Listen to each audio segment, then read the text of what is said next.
என்னென்ன events important events இருக்குது அப்படி சொல்லி பார்த்துட்டு நம்ம அதோட ஜிகே அப்டேஷன்ஸ் அப்படிங்கிறத பார்ப்போம். ஆகஸ்ட் 6, ஸோ இன்றைக்கி தான் 1945 அப்படிங்கிறதுல ஒரு ரொம்ப துயரமான ஒரு நாள் அப்படிங்கிறது இருந்துச்சு. முக்கியமாக அட்டாமைசேஷன் அப்படிங்கிற ஃபர்ஸ்ட் இந்தியாவில் வேர்ல்டில் அந்த அட்டாமைசேஷன் அப்படிங்கிறது நடந்துச்சு. அணுகுண்டு வெடிப்பு அப்படிங்கிற ஒரு சோதனை நடந்துச்சு. குரோஷிமா எழுதி வச்சுங்க. ஜப்பானில் குரோஷிமா அப்படிங்கிற ஒரு பகுதியில், நாகசாகி அப்படிங்கிற ஒரு பகுதியில் 1945 ஆகஸ்ட் 6, ஆகஸ்ட் 9 அப்படிங்கிற டேட்டில் தான் இந்த மிகப்பெரிய ஒரு அணுகுண்டு வெடிப்பு சோதனை அப்படிங்கிறது நடந்துச்சு. சரியா? ஒரு அணுவெடிப்பு சோதனை அப்படிங்கிறது நடந்தது இந்த வருஷம்தான். ஸோ குரோஷிமா நாகசாகி தினம் அப்படின்னு சொல்கிறோம். குரோஷிமா நாகசாகி தினம் அப்படிங்கிறது இந்த இடத்துல ஆகஸ்ட் 6ங்க. ஸோ ஆகஸ்ட் 6, 1945 அப்படிங்கிறது குறிப்பாக இது எந்த உலகப்போர் அப்படிங்கிறது முடிவுற்ற காலம் அப்படின்னு கேட்டால் செகண்ட் வேர்ல்டு வார் அப்படிங்கிறது ஒரு முடிவுற்ற காலம் அப்படிங்கிறத ஞாபகம் வச்சுக்கணும். ஆன்லைனில் இருக்கவங்களுக்கு என்னோட ஸ்க்ரீன் வந்து கிளியராக இருக்கா? உங்களுக்கு மெட்டீரியல் ரீச் ஆகுதா? கிளியராக இருக்குது, மெட்டீரியல் ரீச் ஆகுது. ஸோ 1945 அப்படிங்கிறதுல ஆகஸ்ட் 6 அப்படிங்கிறதுல குரோஷிமா அப்படிங்கிற நகரின் மீது பர்டிகுலராக வந்து பார்த்தீங்கன்னா இது வந்து இந்த பியல் ஹார்பர் அப்படின்னு ஒன்று இருக்கும். யாரோடது அப்படின்னா அமெரிக்கன்ஸ் அப்படிங்கிறதுனுடைய ஒரு ஹார்பர். அந்த ஹார்பரை வந்து என்ன பண்ணிடுவாங்க அப்படின்னு சொன்னால் ஜப்பான் வந்து குண்டு வீசி தாக்கிறோம். ஜப்பான் குண்டு வீசி தாக்குனதுக்கு எதிர் தாக்குதல். சரியா? அந்த எதிர் தாக்குதல் அப்படிங்கிறது தான் ஆகஸ்ட் 6, 1945 ஜப்பானில் இருக்கக்கூடிய குரோஷிமா அப்படிங்கிற அந்த சிட்டி மீது வந்து பார்த்தீங்க அப்படின்னா இந்த ஆட்டம் பாம்ப் அப்படிங்கிறது வந்து வீசப்பட்டது அப்படி சொல்லி பார்க்குறோம். இந்த ஆட்டம் பாம்போட பேரு அப்படின்றத கேட்டிருக்காங்க, நிறைய எக்ஸாம்ஸில் கேட்டிருக்காங்க. லிட்டில் பாய் பேர் தான் லிட்டில் பாய், ஆனால் அதோட தாக்கம் வீரியம் வந்து அதிகங்க. ஸோ லிட்டில் பாய் அப்படிங்கிற இதில் பல்லாயிரக்கணக்கான மக்கள் அப்படிங்கிறவங்க உயிரிழந்தாங்க அப்படி சொல்லி பார்க்குறோம். குரோஷிமா அப்படிங்கிற டே இன்னைக்குங்க, குரோஷிமா டே. ஸோ ஆகஸ்ட் 6, 1945 அப்படிங்கிறது during the second world war அப்படிங்கிறது யூஎஸ்ஏ அப்படிங்கிறது ஜப்பான் மீது இந்த லிட்டில் பாய் அப்படிங்கிற ஒரு ஆட்டம் பாம்ப் அப்படிங்கிறது வீசிச்சு அப்படின்னு சொல்லி பார்க்குறோம். ஸோ ஆட்டம் பாம்ப் அப்படின்னு சொன்னாவே எந்த பிரின்சிபல்ல இயங்குதுன்னு சொல்லி பார்த்தோம். ஸோ ஆட்டம் பாம்ப் அப்படின்னு சொன்னாவே நியூக்ளியர் ஃபிஷன்னாவே பிளவு அப்படிங்கிறத எடுத்துக்கணும். எஸ். ஸோ ஆட்டம் பாம்ப் அப்படின்னு சொன்னாவே அணுக்கரு பிளவு அப்படின்னு சொல்லக்கூடியது தான் இந்த இடத்துல ஆட்டம் பாம்ப் அப்படிங்கிறத எடுத்துக்கிறோம். அதே போல அணுக்கரு இணைவு அப்படிங்கிறத எழுதி வச்சுக்கணும். நியூக்ளியர் ஃபியூஷன் இது வந்து ஹைட்ரஜன் பாம்ப். அப்போ ஹைட்ரஜன் பாம்ப் அப்படின்னு சொல்லக்கூடியது அணுக்கரு இணைவு அப்படின்னு சொல்லுவாங்க. அந்த தத்துவத்தின்படி இயங்குது. அதே போல அதோட நேச்சுரல் சோர்ஸ் அப்படின்னு கேட்டாங்கன்னா சன் லைட் எமிஷன். சன் அப்படிங்கிற சூரிய ஒளி அப்படிங்கிறது வெளியேறது இல்லையா? அதோட சூரிய வெளிச்சம் அப்படிங்கிறது வந்து பார்த்தீங்கன்னா அதுவும் எமிஷன் தான். அதாவது நியூக்ளியர் அந்த மாதிரி இருக்கக்கூடிய ஃபியூஷன், அணுக்கரு இணைவு அப்படின்னு சொன்னா ஹைட்ரஜன் பாம்பு, அணுக்கரு பிளவு அப்படின்னு சொன்னா ஆட்டம் பாம் அப்படிங்கிற தத்துவம் எங்க வச்சுக்கணும். அப்ப லிட்டில் பாய் அப்படிங்கிறது எந்த நாள்? ஆகஸ்ட் 6, 1945. ஆகஸ்ட் 6, 1945 இன்றைய நாள் அப்படிங்கிறத ஞாபகம் வச்சுக்கணும். அடுத்த 3 நாள்ல, அது 6ஆம் தேதி கழிச்சு அடுத்த 3 நாள்ல மறுபடியும் நாகசாகி மீது ஆகஸ்ட் 9 அப்படிங்கிறதுல நாகசாகி அப்படிங்கிறது மீது ஃபேட்மேன் அப்படின்னு சொல்லக்கூடிய ஃபேட்மேன் அப்படின்னு சொல்லக்கூடிய மறுபடியும் ஒரு ஆட்டம் பாம்ப் அப்படிங்கிறது அதே ஜப்பான் மீது தாக்குதல் செய்யப்பட்டது அப்படி சொல்லி பார்க்குறோம். இது பழைய பிள்ளைங்களுக்கு வந்து பார்த்தீங்க அப்படின்னு சொன்னா, இது பழைய பிள்ளைங்க. அம்மா கிளாஸ் கட் ஆயிடுச்சா ஆன்லைன்ல? யாரோ உள்ள வர்றாங்க, உள்ள வந்தவொன்னு தான் இது கட் ஆகுதுன்னு நினைக்கிறேன்.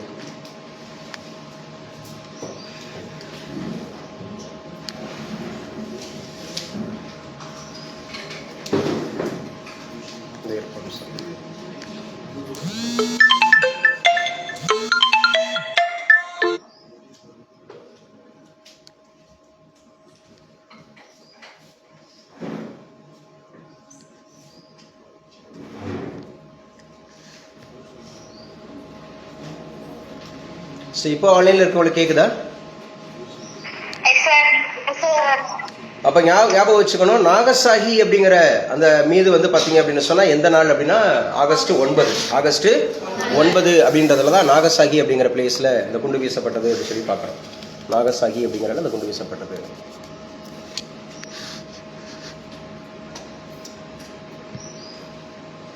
அப்ப நாகசாகி மீது வீசப்பட்ட அந்த அணுகுண்டோட பேர் என்ன? ஃபேட்மேன். பேசுங்க. ஃபேட்மேன் அப்படிங்கிறது. குரோஷிமா மீது வீசப்பட்டது லிட்டில் பாய் அப்படின்னு சொல்லி ஞாபகம் வச்சுக்கணும். யார் வீசினா? அமெரிக்கா. யார் மீது வீசினாங்க? ஜப்பான் மீது. நீங்க பழைய டெக்ஸ்ட் புக் இங்கிலீஷ் அப்படிங்கிற டெக்ஸ்ட் புக் பாத்தீங்கன்னா +2 இங்கிலீஷ்ல லாஸ்ட் பாடமா இந்த பாடம் தான் இருக்கும். குரோஷிமா அப்படிங்கிற படம் +2ல இங்கிலீஷ்ல இருந்திருக்கும். குரோஷிமா அப்படிங்கிறது அந்த அட்டமைசேஷன். இதில் எஸ்ஏ கூட ஆஃப்டர் மேத் அப்படின்னு சொல்லி கேட்டிருப்பாங்க. ஸோ அதுக்கப்புறம் அந்த அட்டமைசேஷன் அப்படிங்கிறது வந்து ஒரே நாளில் முடிச்சிட்டாங்க. ஆகஸ்ட் 6 ஆகஸ்ட் 9 அப்படிங்கிற ஒரே ஒரு நாள். ஆகஸ்ட் 6ன்ற ஒரு நாள், ஆகஸ்ட் 9ங்கிற ஒரு நாள். ஆனால் அதோட பாதிப்பு அப்படிங்கிறது பல 100 ஆண்டுகளாக இருந்துச்சு.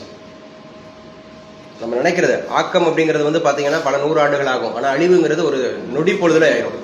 ஆக்கமா ஒரு ஆக்குறதுக்கு ரொம்ப நாள் ஆகும். ஆனால் அழிக்கிறதுக்கு ஒரு நொடி பொழுது போகும். இன்னைக்கு இருக்கக்கூடிய உலகை அழிக்கிறதுக்கு ஃப்ராக்ஷன் ஆஃப் செகண்ட்ஸில் அழிச்சிடலாம். இன்னைக்கு இருக்கக்கூடிய சயின்ஸ் அண்ட் டெக்னாலஜி அப்படிங்கிறதுல. ஸோ முக்கியமாக என்ன பண்ணுவாங்கன்னா, இதில் வந்து நிறைய பேர் ஃபிசிக்கலி ஹேண்டிகேப்டாக இருந்தாங்க. அதே மாதிரி குழந்தையே பிறக்கலை அப்படின்னு மாதிரி சொல்லுவாங்க. அதே மாதிரி ஊண்டு அப்படிங்கிறது திடீர்னு ஆறுமா, அப்புறம் திடீர்னு அப்படிங்கிறது பெருசாக அந்த ஊண்டு ஃபார்ம் ஆகுமா, இப்படி ஏகப்பட்ட விஷயங்கள் இதில் வந்து பாதிப்பு அப்படிங்கிறத சொல்லுவாங்க. ஸோ ஆகஸ்ட் 6 அப்படிங்கிறது குரோஷிமா, ஆகஸ்ட் 9ங்கிறது நாகசாகி, அது வந்து லிட்டில் பாய், இது வந்து ஃபேட்மேன் அப்படிங்கிறது. அடுத்து வச்சு ஆகஸ்ட் 15 அப்படின்னு சொல்லக்கூடியது நம்முடைய இண்டிபெண்டன்ஸ் டே அன்னைக்கு, அதாவது பிஃபோர் 2 இயர்ஸ் 1945 ஆகஸ்ட் 15 அப்படிங்கிறதா என்ன சார் அப்படின்னு சொன்னால், ஜப்பான் வந்து ஸோ அட்மிட்டட் ஒத்துக்குச்சு. எதை சார் ஒத்துக்குச்சு அப்படின்னு சொன்னால், நாங்கள் சரண்டர் ஆகிறோம். ஜப்பான் அப்படிங்கிறது சரண்டர் ஆவதாக ஒத்துக்குச்சு. 1945 ஆகஸ்ட் 15 அப்படிங்கிறதுல ஜப்பான் வந்து பார்த்தீங்கன்னா அமெரிக்காவிடம் சரணடைவதாக அந்த பேரரசர் அறிவிச்சார். ஸோ இன்னைக்கும் அங்கே வந்து மன்னராட்சி இருக்கு. ஜப்பானில் மன்னரும் இருப்பாங்க, பிளஸ் வந்து மக்களால் தேர்ந்தெடுக்கப்பட்ட பிரதிநிதி இருப்பாங்க. இப்போ சனே தகாய்ச்சி அப்படிங்கிறது வந்து பீப்புள்ஸ் ரெப்ரசன்டேட்டிவ், அவங்க பிரைம் மினிஸ்டர். அங்கே மன்னரும் இருப்பாங்க. ஸோ ஃபாலோஅப்ஸ் நாளைக்கு நீங்கள் தெரிஞ்சுக்க வேண்டியது. நேற்றுக்கு என்ன ஃபாலோஅப்ஸ் கொடுத்தேன்? ஸோ கிரிக்கெட் அப்படின்னு சொல்லக்கூடியது வேர்ல்டு கப் கிரிக்கெட் அப்படிங்கிறது 1 டேவா இருக்கட்டும், அதே மாதிரி டெஸ்ட்டாக இருக்கட்டும், T20 இருக்கட்டும், both men and women. So top 5 யாரு அப்படிங்கிறது யாரு, அதிகபட்சமாக ஜெயிச்சது யாரு, முதல் 5, இப்போ கடைசியில் யாரு அப்படிங்கிறத நம்ம கேட்டிருந்தோம். ஸோ 1945 ஆகஸ்ட் 15 அப்படிங்கிறதுல வந்து ஜப்பான் அப்படிங்கிறது சரண்டர்டு. சரியா? யார்கிட்ட அப்படின்னு சொல்லி பார்த்தீங்கன்னா அண்டர் USA அப்படின்னு சொல்லி பார்க்குறோம். அதுக்கப்புறம் 1945 அக்டோபர் 2ல் செப்டம்பர் 2ல் 1945 செப்டம்பர் 2 அப்படிங்கிறது அதிகாரப்பூர்வமாக அறிவிச்சிட்டாங்க. It is officially announced. So we surrender ourselves to America அப்படிங்கிறத அவங்க சொன்னாங்க. அப்புறம் தான் அந்த போர் அப்படிங்கிறது முடிவுக்கு வந்துச்சு அப்படின்னு சொல்லி பார்க்குறோம். அந்த போரானது முடிவுக்கு வந்துச்சு அப்படிங்கிறத ஞாபகம் வச்சுங்க. சரியா?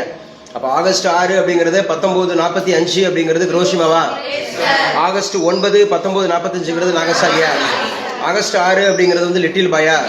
ஆகஸ்ட் 9 அப்படிங்கிறது வந்து ஃபேட்மேன் அப்படின்றத ஞாபகம் வச்சுக்கணும். அப்போ சரணடைஞ்சது ஆகஸ்ட் 15 அறிவிச்சாங்க. ஆனால் சரணடைஞ்சது செப்டம்பர் 2 அப்படிங்கிறத ஞாபகம் வச்சுக்கணும். அடுத்து வச்சுங்க இன்னொரு இம்பார்ட்டன்ட் ஈவெண்ட்ஸ் அப்படிங்கிறது இந்த டேட்ல இருக்கு. என்ன சார் அப்படின்னு சொல்லி பார்த்தீங்கன்னா, ஆகஸ்ட் 6 1952 ரீசெண்டாக தான் படித்தோம். ஆகஸ்ட் 6 1952 அப்படிங்கிறதுல NDC அப்படிங்கிற நேஷனல் டெவலப்மெண்ட் கவுன்சில் அப்படிங்கிறது உருவானது இன்னைக்கு தாங்க. நேஷனல் டெவலப்மெண்ட் கவுன்சில் அப்படிங்கிறது உருவானது இன்னைக்கு தான் அப்படி சொல்லி நம்ம பார்க்குறோம். நேஷனல் டெவலப்மெண்ட் கவுன்சில் அப்படிங்கிறது இன்னைக்கு தான் உருவாயிருக்கு அப்படிங்கிறத நம்ம பார்க்குறோம். It is also very very important அப்படின்னு பார்க்குறோம். சரியா? ஆகஸ்ட் 6 1952. அப்போ ஆகஸ்ட் 6 1952 NDC அப்படிங்கிறது நேஷனல் டெவலப்மெண்ட் கவுன்சில். ஸோ இதோட எப்பவுமே தலைவர் அப்படிங்கிறது பிரைம் மினிஸ்டர் தான். தலைவர் யாரு? பிரைம் மினிஸ்டர் அப்படிங்கிறது. அதே போல எல்லா அந்த மாநில முதலமைச்சர்கள் மற்றும் அந்த யூனியன் பிரதேசத்தினுடைய லெப்டினன்ட் கவர்னர்ஸ் அப்படிங்கிறவங்க இதுல இருப்பாங்களா? இதுவும் ஞாபகம் வச்சுக்கிறோம். சரியா? NDCங்கிறது கான்ஸ்டிடியூஷனல் பாடியா நான் கான்ஸ்டிடியூஷனல் பாடி? கொஞ்சம் ரைட் சைடு ஒதுங்கப்பா தம்பி அஜிதரன். ஆல்ரெடி ஸ்ரீகாவே கொஞ்சம் ஷார்ட் தான், ஏன்னா நீ கொஞ்சம் எட்டி பார்க்குறீல, கொஞ்சம் அது மாதிரி இருக்கு, எழுதி வச்சுங்க. ஸோ 1952 ஆகஸ்ட் 6 1952 ஆகஸ்ட் 6 NDCயா? நேஷனல் டெவலப்மெண்ட் கவுன்சிலா? சரி, இது கான்ஸ்டிடியூஷன் பாடி நான் கான்ஸ்டிடியூஷன் பாடி. இதோட தலைவர் எப்பவே யாரு? இதோட மெம்பர்ஸ் யாரு? அந்த மாதிரி ஸ்டேட் அண்ட் யூனியன் டெரிட்டரிஸோட சிஎம் அண்ட் லெப்டினன்ட் கவர்னர்ஸ் அப்படின்றவங்க இருப்பாங்க அப்படிங்கறத ஞாபகம் வச்சுக்கணும். சரி, ஆக்சுவலா வந்து பாத்தீங்க அப்படின்னு சொன்னா இதோட இந்த அமைப்பு அப்படிங்கிறது யாருக்கு வந்து இறுதி அங்கீகாரம் அளிப்பாங்க? பிளானிங் கமிஷனுக்கு இல்ல, 5 இயர் பிளான்ஸுக்கு 5 இயர் பிளான ஃபார்முலேட் பண்றவங்க பிளானிங் கமிஷன். அதை இறுதியா அத்தாரைசைஸ் பண்றது அப்படிங்கிறது யாருன்னா என்டிசிங்க, நேஷனல் டெவலப்மெண்ட் கவுன்சில். இப்ப பிளானிங் கமிஷனும் என்டிசி எப்படி மாறி இருக்கு? நிதி ஆயோக்னு சொல்லி மாறி இருக்கு. எப்படி மாறி இருக்கு? நிதி ஆயோக்னு சொல்லி மாறி இருக்கு அப்படி சொல்லி பாக்குறோம். பிளானிங் கமிஷன் என்டிசி இப்ப எப்படி மாறி இருக்கு? நிதி ஆயோக்னு சொல்லி மாறி இருக்கு அப்படிங்கறத எடுத்துங்க. நிதி ஆயோக், நிதினா national institution for transforming India. National institution for transforming India. NITI Aayog எந்த வருஷம் உருவாச்சு? 1/1/2015 அப்படிங்கறத ஞாபகம் வச்சுக்கணும். அதுக்கு இப்ப தலைவர் யாரு? எப்பவுமே பிரைம் மினிஸ்டர் தான். எப்பவுமே பிரைம் மினிஸ்டர் தான். இப்ப யார் அதுக்கான வந்து பாத்தீங்கன்னா டெபுட்டி சேர்மன்? அசோக் குமார் லகாரேவா. சரி, யாரு வந்து சிஇஓ? அனுராக் ஜெயின். இந்த அனுராக் ஜெயின் அப்படிங்கிறவருக்கு என்ன அந்த மாதிரி இருக்கக்கூடிய பொசிஷன் கிடைக்கும்? Minister to the state.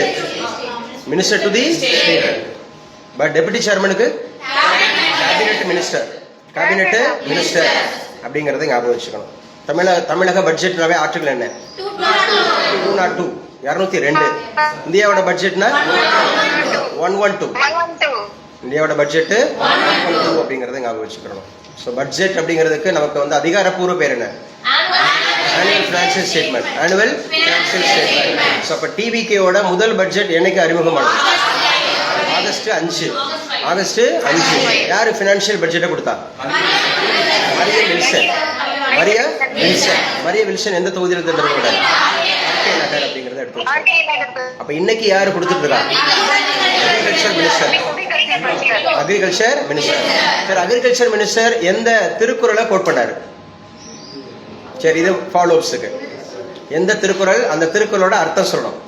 So இன்னைக்கு ஒரு வேளாண் பட்ஜெட் அப்படிங்கறத கொடுக்கும்போது ஒரு திருக்குறளோட அவர் ஆரம்பிச்சார். ஒரு திருக்குறள், அது விவசாயம் சம்பந்தப்பட்ட ஒரு திருக்குறள். விவசாயம் அப்படிங்கிறதுக்கே பார்த்தாச்சா? அதை வாசிக்கிறதுக்கே ரொம்ப சிரமப்பட்டு வாசித்தார் அவரு. சரியா, ஒரு திருக்குறள் அப்படிங்கிறதோட தான் அவர் ஆரம்பிச்சிருக்கிறாரு. ஸோ பட்ஜெட் அப்படிங்கிறது போயிட்டு இருக்கு. ஆக்சுவலா தொடர்ந்து அவர் பட்ஜெட் தாக்கல் பண்ணல இருந்து ஒரு 10 நிமிடம் அப்படிங்கிறது முதலமைச்சர் அப்படிங்கிற மாதிரி ஃபுல்லா அந்த பாராட்டிட்டே இருந்தாரு. எதிர்கட்சிகள் பூராமே வந்து பாத்தீங்கன்னா ரொம்ப அப்போஸ் பண்ணாங்க. சரியா, திருக்குறள் 542 வெளியே வச்சுங்க. திருக்குறள் எண் 542 நேத்தி சொன்னதா பினான்ஸ் பட்ஜெட்டுக்கு. ஸோ பினான்ஸ் பட்ஜெட்டுக்கு 542, குறள் எண் 542 நேத்தி சொன்ன பட்ஜெட்டுக்கு பினான்ஸ் மினிஸ்டர் சொன்னது 542. சரியா, ஸோ இன்னைக்கு அதோட குறள் எண் பார்த்துக்குங்க, பிளஸ் அந்த குறள் என்ன குறள்னு பார்த்துக்குங்க, அதோட அர்த்தம் என்னன்னு தெரிஞ்சு வச்சுங்க. சரியா, ஸோ அப்போ பட்ஜெட் அப்படின்னு உழுதுண்டு வாழ்வாரே வாழ்வார் வற்றெல்லாம் தொழுதுண்டு பெண் செல்வார், அது கிடையாது. அந்த திருக்குறள் சொல்லல அவரு. ஸோ வேற திருக்குறள் சொல்லியிருக்காங்க. ஸோ அதை நீங்க இன்னும் கூட டைம் இருக்கு, நீங்க 11:30 என்னோட செஷன் முடியறதுக்குள்ள கூட நீங்க சொல்லலாம். ஆனா இங்க கவனம் இருக்கட்டும், முதல்ல இப்ப கவனம் இருக்கட்டும், இங்க கவனம் இருக்கட்டும்.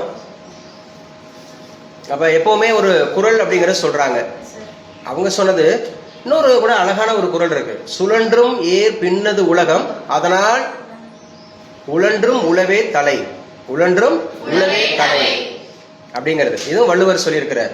என்னதான் நம்ம வந்து பாத்தீங்க அப்படின்னு சொன்னா பல்வேறு துறைகளில் நம்ம முன்னேறி இருந்தாலும் முன்னேற நினைச்சாலும் விவசாயம் அப்படிங்கிறது தான் நம்ம வாழ்வாதாரத்துக்கு ரொம்ப முக்கியமா இருக்கு.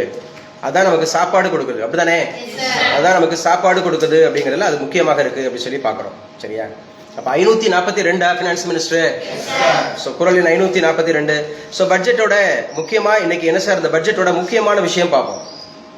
ஸோ என்னென்ன சார் சொல்லியிருக்காங்க அப்படின்னு சொன்னா எழுதி வச்சுங்க. 200 யூனிட் கட்டணமில்லா மின்சாரம். இது ஆல்ரெடி இருந்தது தான்.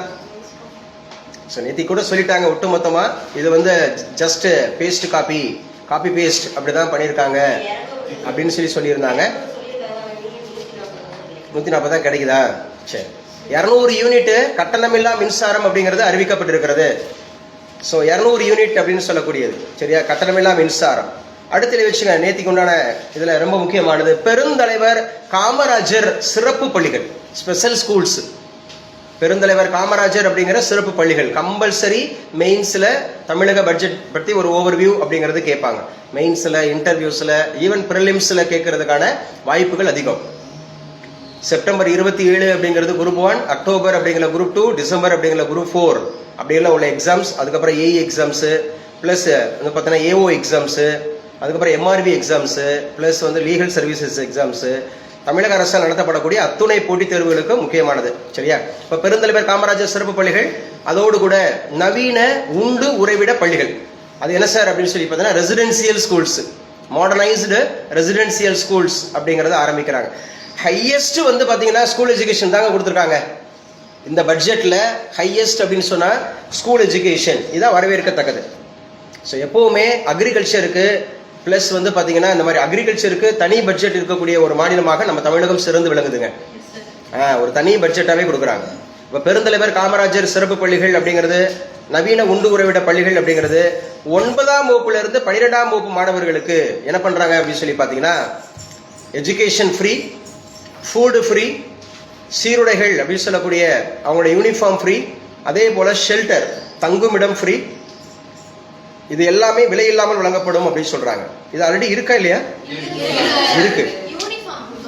யூனிஃபார்ம் வந்து +2 கொடுக்க மாட்டாங்களா? 9th கொடுக்க மாட்டாங்களா?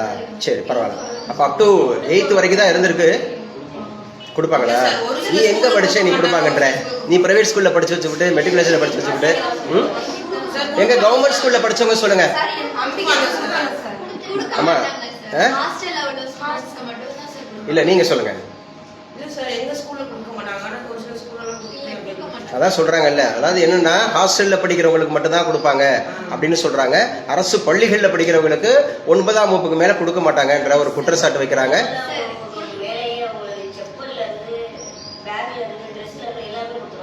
எல்லாமே கொடுத்தாங்களா? கொடுப்பாங்களா? சரி, அது ஒரு கான்ட்ராவா இருக்கு. சரி, தெரிஞ்சுங்க. சரி, இந்த அரசாங்கம் கொடுக்குறாங்க. தங்குமிடம் அப்படிங்கிறது வந்து இப்போ ஹாஸ்டல் இருக்குல்ல, ஹாஸ்டல்ங்கிறது ஃப்ரீ ஹாஸ்டல் அப்படி மாதிரி சொல்றாங்க. 9ஆம் வகுப்பு 12ஆம் வகுப்பு மாணவர்களுக்கு ஸோ ஃபர்ஸ்ட் வந்து education and also food, then uniform, அதுக்கப்புறம் ஹாஸ்டல், இது எல்லாமே ஃப்ரீ அப்படின்னு சொல்லிட்டாங்க. 12ஆம் வகுப்பு வரை அப்படின்னு சொல்லிட்டாங்க. இதுக்காக எவ்வளவு கோடி ஒதுக்கி இருக்காங்க பாருங்க.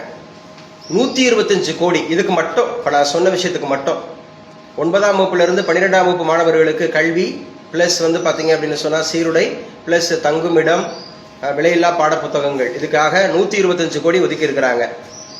இப்போ காமராஜர் காலை உணவு திட்டம் மாத்திருக்காங்களா? அது இப்ப எந்த டேட்ல இருந்து? ஜூலை 15, 20, 26. ஜூலை 15, 20, 26. இது எப்ப செயல்படுத்தப்படுது? செப்டம்பர் 17, செப்டம்பர் 17 அப்படிங்கிறது யாருடைய பிறந்தநாள்? பெரியாருடைய பிறந்தநாள் அப்படிங்கிறது ஞாபகம் வச்சுக்கணும்.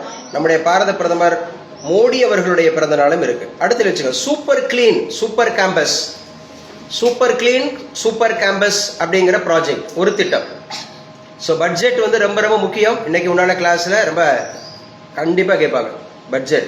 அப்ப சூப்பர் கிளீன் சூப்பர் கேம்பஸ் அப்படிங்கிற ஒரு திட்டம் அப்படிங்கிறது இருக்கு. இது என்ன சார் இந்த திட்டத்தினுடைய முக்கிய சைலண்ட் ஃபீச்சர்ஸ், இதோட சிறப்பு அம்சங்கள் அப்படின்னு பார்த்தோன்னா டெய்லி கிளீனிங், தினசரி அப்படிங்கிறது வந்து அந்த தூய்மை பணிகள் அப்படிங்கிற சானிடேஷன் அப்படிங்கிறது இருக்கணும். அதே மாதிரி ட்ரிங்கிங் வாட்டர் அண்ட் பாத்ரூம்ஸ், அந்த பாத்ரூம் அப்படிங்கிறது கிளீனினஸ் அப்படிங்கிறது இருக்கணும், டெய்லி இருக்கணும் இதெல்லாம். அதே மாதிரி 24 hours செக்யூரிட்டி, 24 மணி நேரம் பாதுகாப்பு இருக்கணும் அப்படின்னு சொல்லியிருக்காங்க. ஸ்கூல்ஸ்ல கல்வி நிலையங்கள்ல சூப்பர் கிளீன் சூப்பர் கேம்பஸ் திட்டம் அப்படின்னு சொல்லியிருக்காங்க. ஸோ இதற்காக 10,000 பள்ளிகளில் 139 கோடி, 10,000 ஸ்கூல்ஸ். ஏன்னா ரொம்ப கலீஜா இருக்கும். நான் +2 வரைக்கும் கவர்மெண்ட் ஸ்கூல்ல படித்தேன், அதனால சொல்றேன். +2 வரைக்கும் நான் கவர்மெண்ட் ஸ்கூல்ல தான் படித்தேன். யூஜி நான் கவர்மெண்ட் காலேஜில் தான் படித்தேன். பிஜி நான் கவர்மெண்ட் காலேஜில் தான் படித்தேன். எம்ஃபில் நான் கவர்மெண்ட் காலேஜில் தான் படித்தேன். எக்ஸப்ட் பிஹெச்டி மட்டும் அழகப்பா யூனிவர்சிட்டியில் படித்தேன். கிளீன் கேம்பஸ்ங்க. அழகப்பா யூனிவர்சிட்டி வந்து கிளீன் கேம்பஸ். ஓப்பனாக சொல்றதா இருந்தால் அவ்வளோ கிளீனாக இருக்கும். படிச்சவங்க இருக்கீங்கல்ல, அழகப்பா யூனிவர்சிட்டிங்கிறது அவ்வளோ கிளீனாக இருக்கும். அது ரோடுமே ரொம்ப கிளீனாக இருக்கும், எந்த கலீச்சும் இருக்காது. மற்ற ஊர்களில் பார்க்குற மாதிரிலாம் கிடையாது. நல்லா கிளீன் கேம்பஸ் அப்படிங்கிற மாதிரி எடுத்துக்கலாம். ஸோ முதற்கட்டமாக 10,000 நான் வந்து அண்ணா யூனிவர்சிட்டி நான் வந்து மெட்ராஸ் யூனிவர்சிட்டிலையும் படிச்சிருக்கேன், தமிழ்நாடு எஜுகேஷன் யூனிவர்சிட்டிலையும் படிச்சிருக்கேன், அண்ட் தென் தமிழ் நம்முடைய அழகப்பா யூனிவர்சிட்டிலையும் படிச்சிருக்கேன். ஒரு 4 யூனிவர்சிட்டியில் படிச்சிருக்கேன். 4 டிகிரியுமே வேறு வேறு யூனிவர்சிட்டிஸுங்கிறதுனால அதில் பெஸ்ட்டு அழகப்பா யூனிவர்சிட்டி அப்படிங்கிறது நான் பார்த்ததில் ரொம்ப பெஸ்ட்டு. எதுலாம் க்ளீன்னஸில் சூப்பராக இருக்கும், அந்த எல்லாமே எல்லாம் கிளியராக இருக்கும். ஸோ முதற்கட்டமாக 10,000 பள்ளிகளில் பேசுங்க சார். அந்த குறள் 1031வது குறள் சார். வெளியுங்க 1031 1031வது குறள். இப்போ வாசிப்பாங்க பாருங்க அம்பிகா.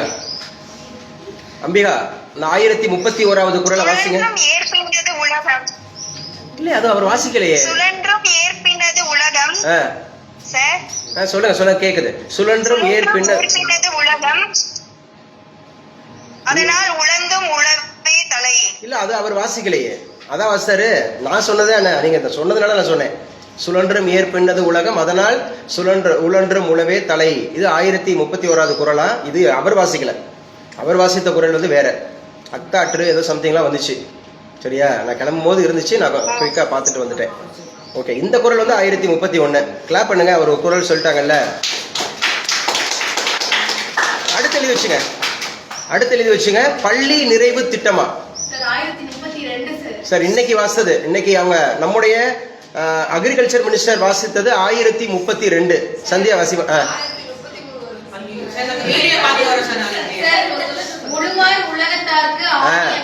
அதானே ஆணிலாம் சொன்னாரு. கரெக்ட். மறுபடி வாசிங்க. உழுவார்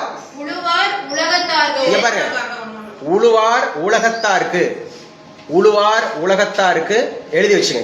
இதெல்லாம் கேட்டிருக்காங்க போன பட்ஜெட்ல. ஆக்சுவலா வந்து நிர்மலா சீதாராமன் அவர்கள் எந்த குறள் சொன்னாங்க அப்படிங்கிறது நம்முடைய கவர்மெண்ட் எக்ஸாம்ல கேள்வியா வந்துச்சு.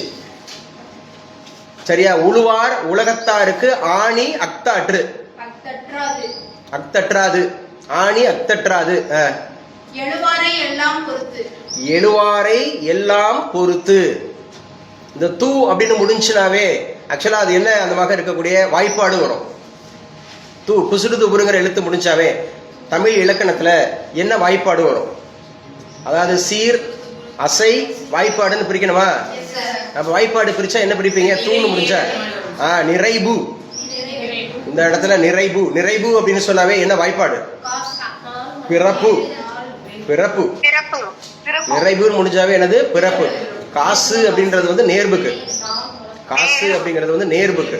நிறைவு அப்படிங்கிறது தான் பிறப்புக்கு. வாய்ப்பாடு கேட்பாங்க, ஒரு குறளை பிரிக்க சொல்லுவாங்க. எத்தனை சீர் மேல இருக்கும்? 4 சீர். கீழே எத்தனை சீர் இருக்கும்? 3 சீர் இருக்கும். திருக்குறள் அப்படிங்கிறது எத்தனை அடி? 1.25 அடி. 2 அடியா? 2 அடிங்கிறதே தப்புதான். 1.25 அடி. மேல 4 கீழே 3, மேல 4 சீரு கீழே 3 சீரு. 1.25 அடிங்கிறதா கரெக்ட்.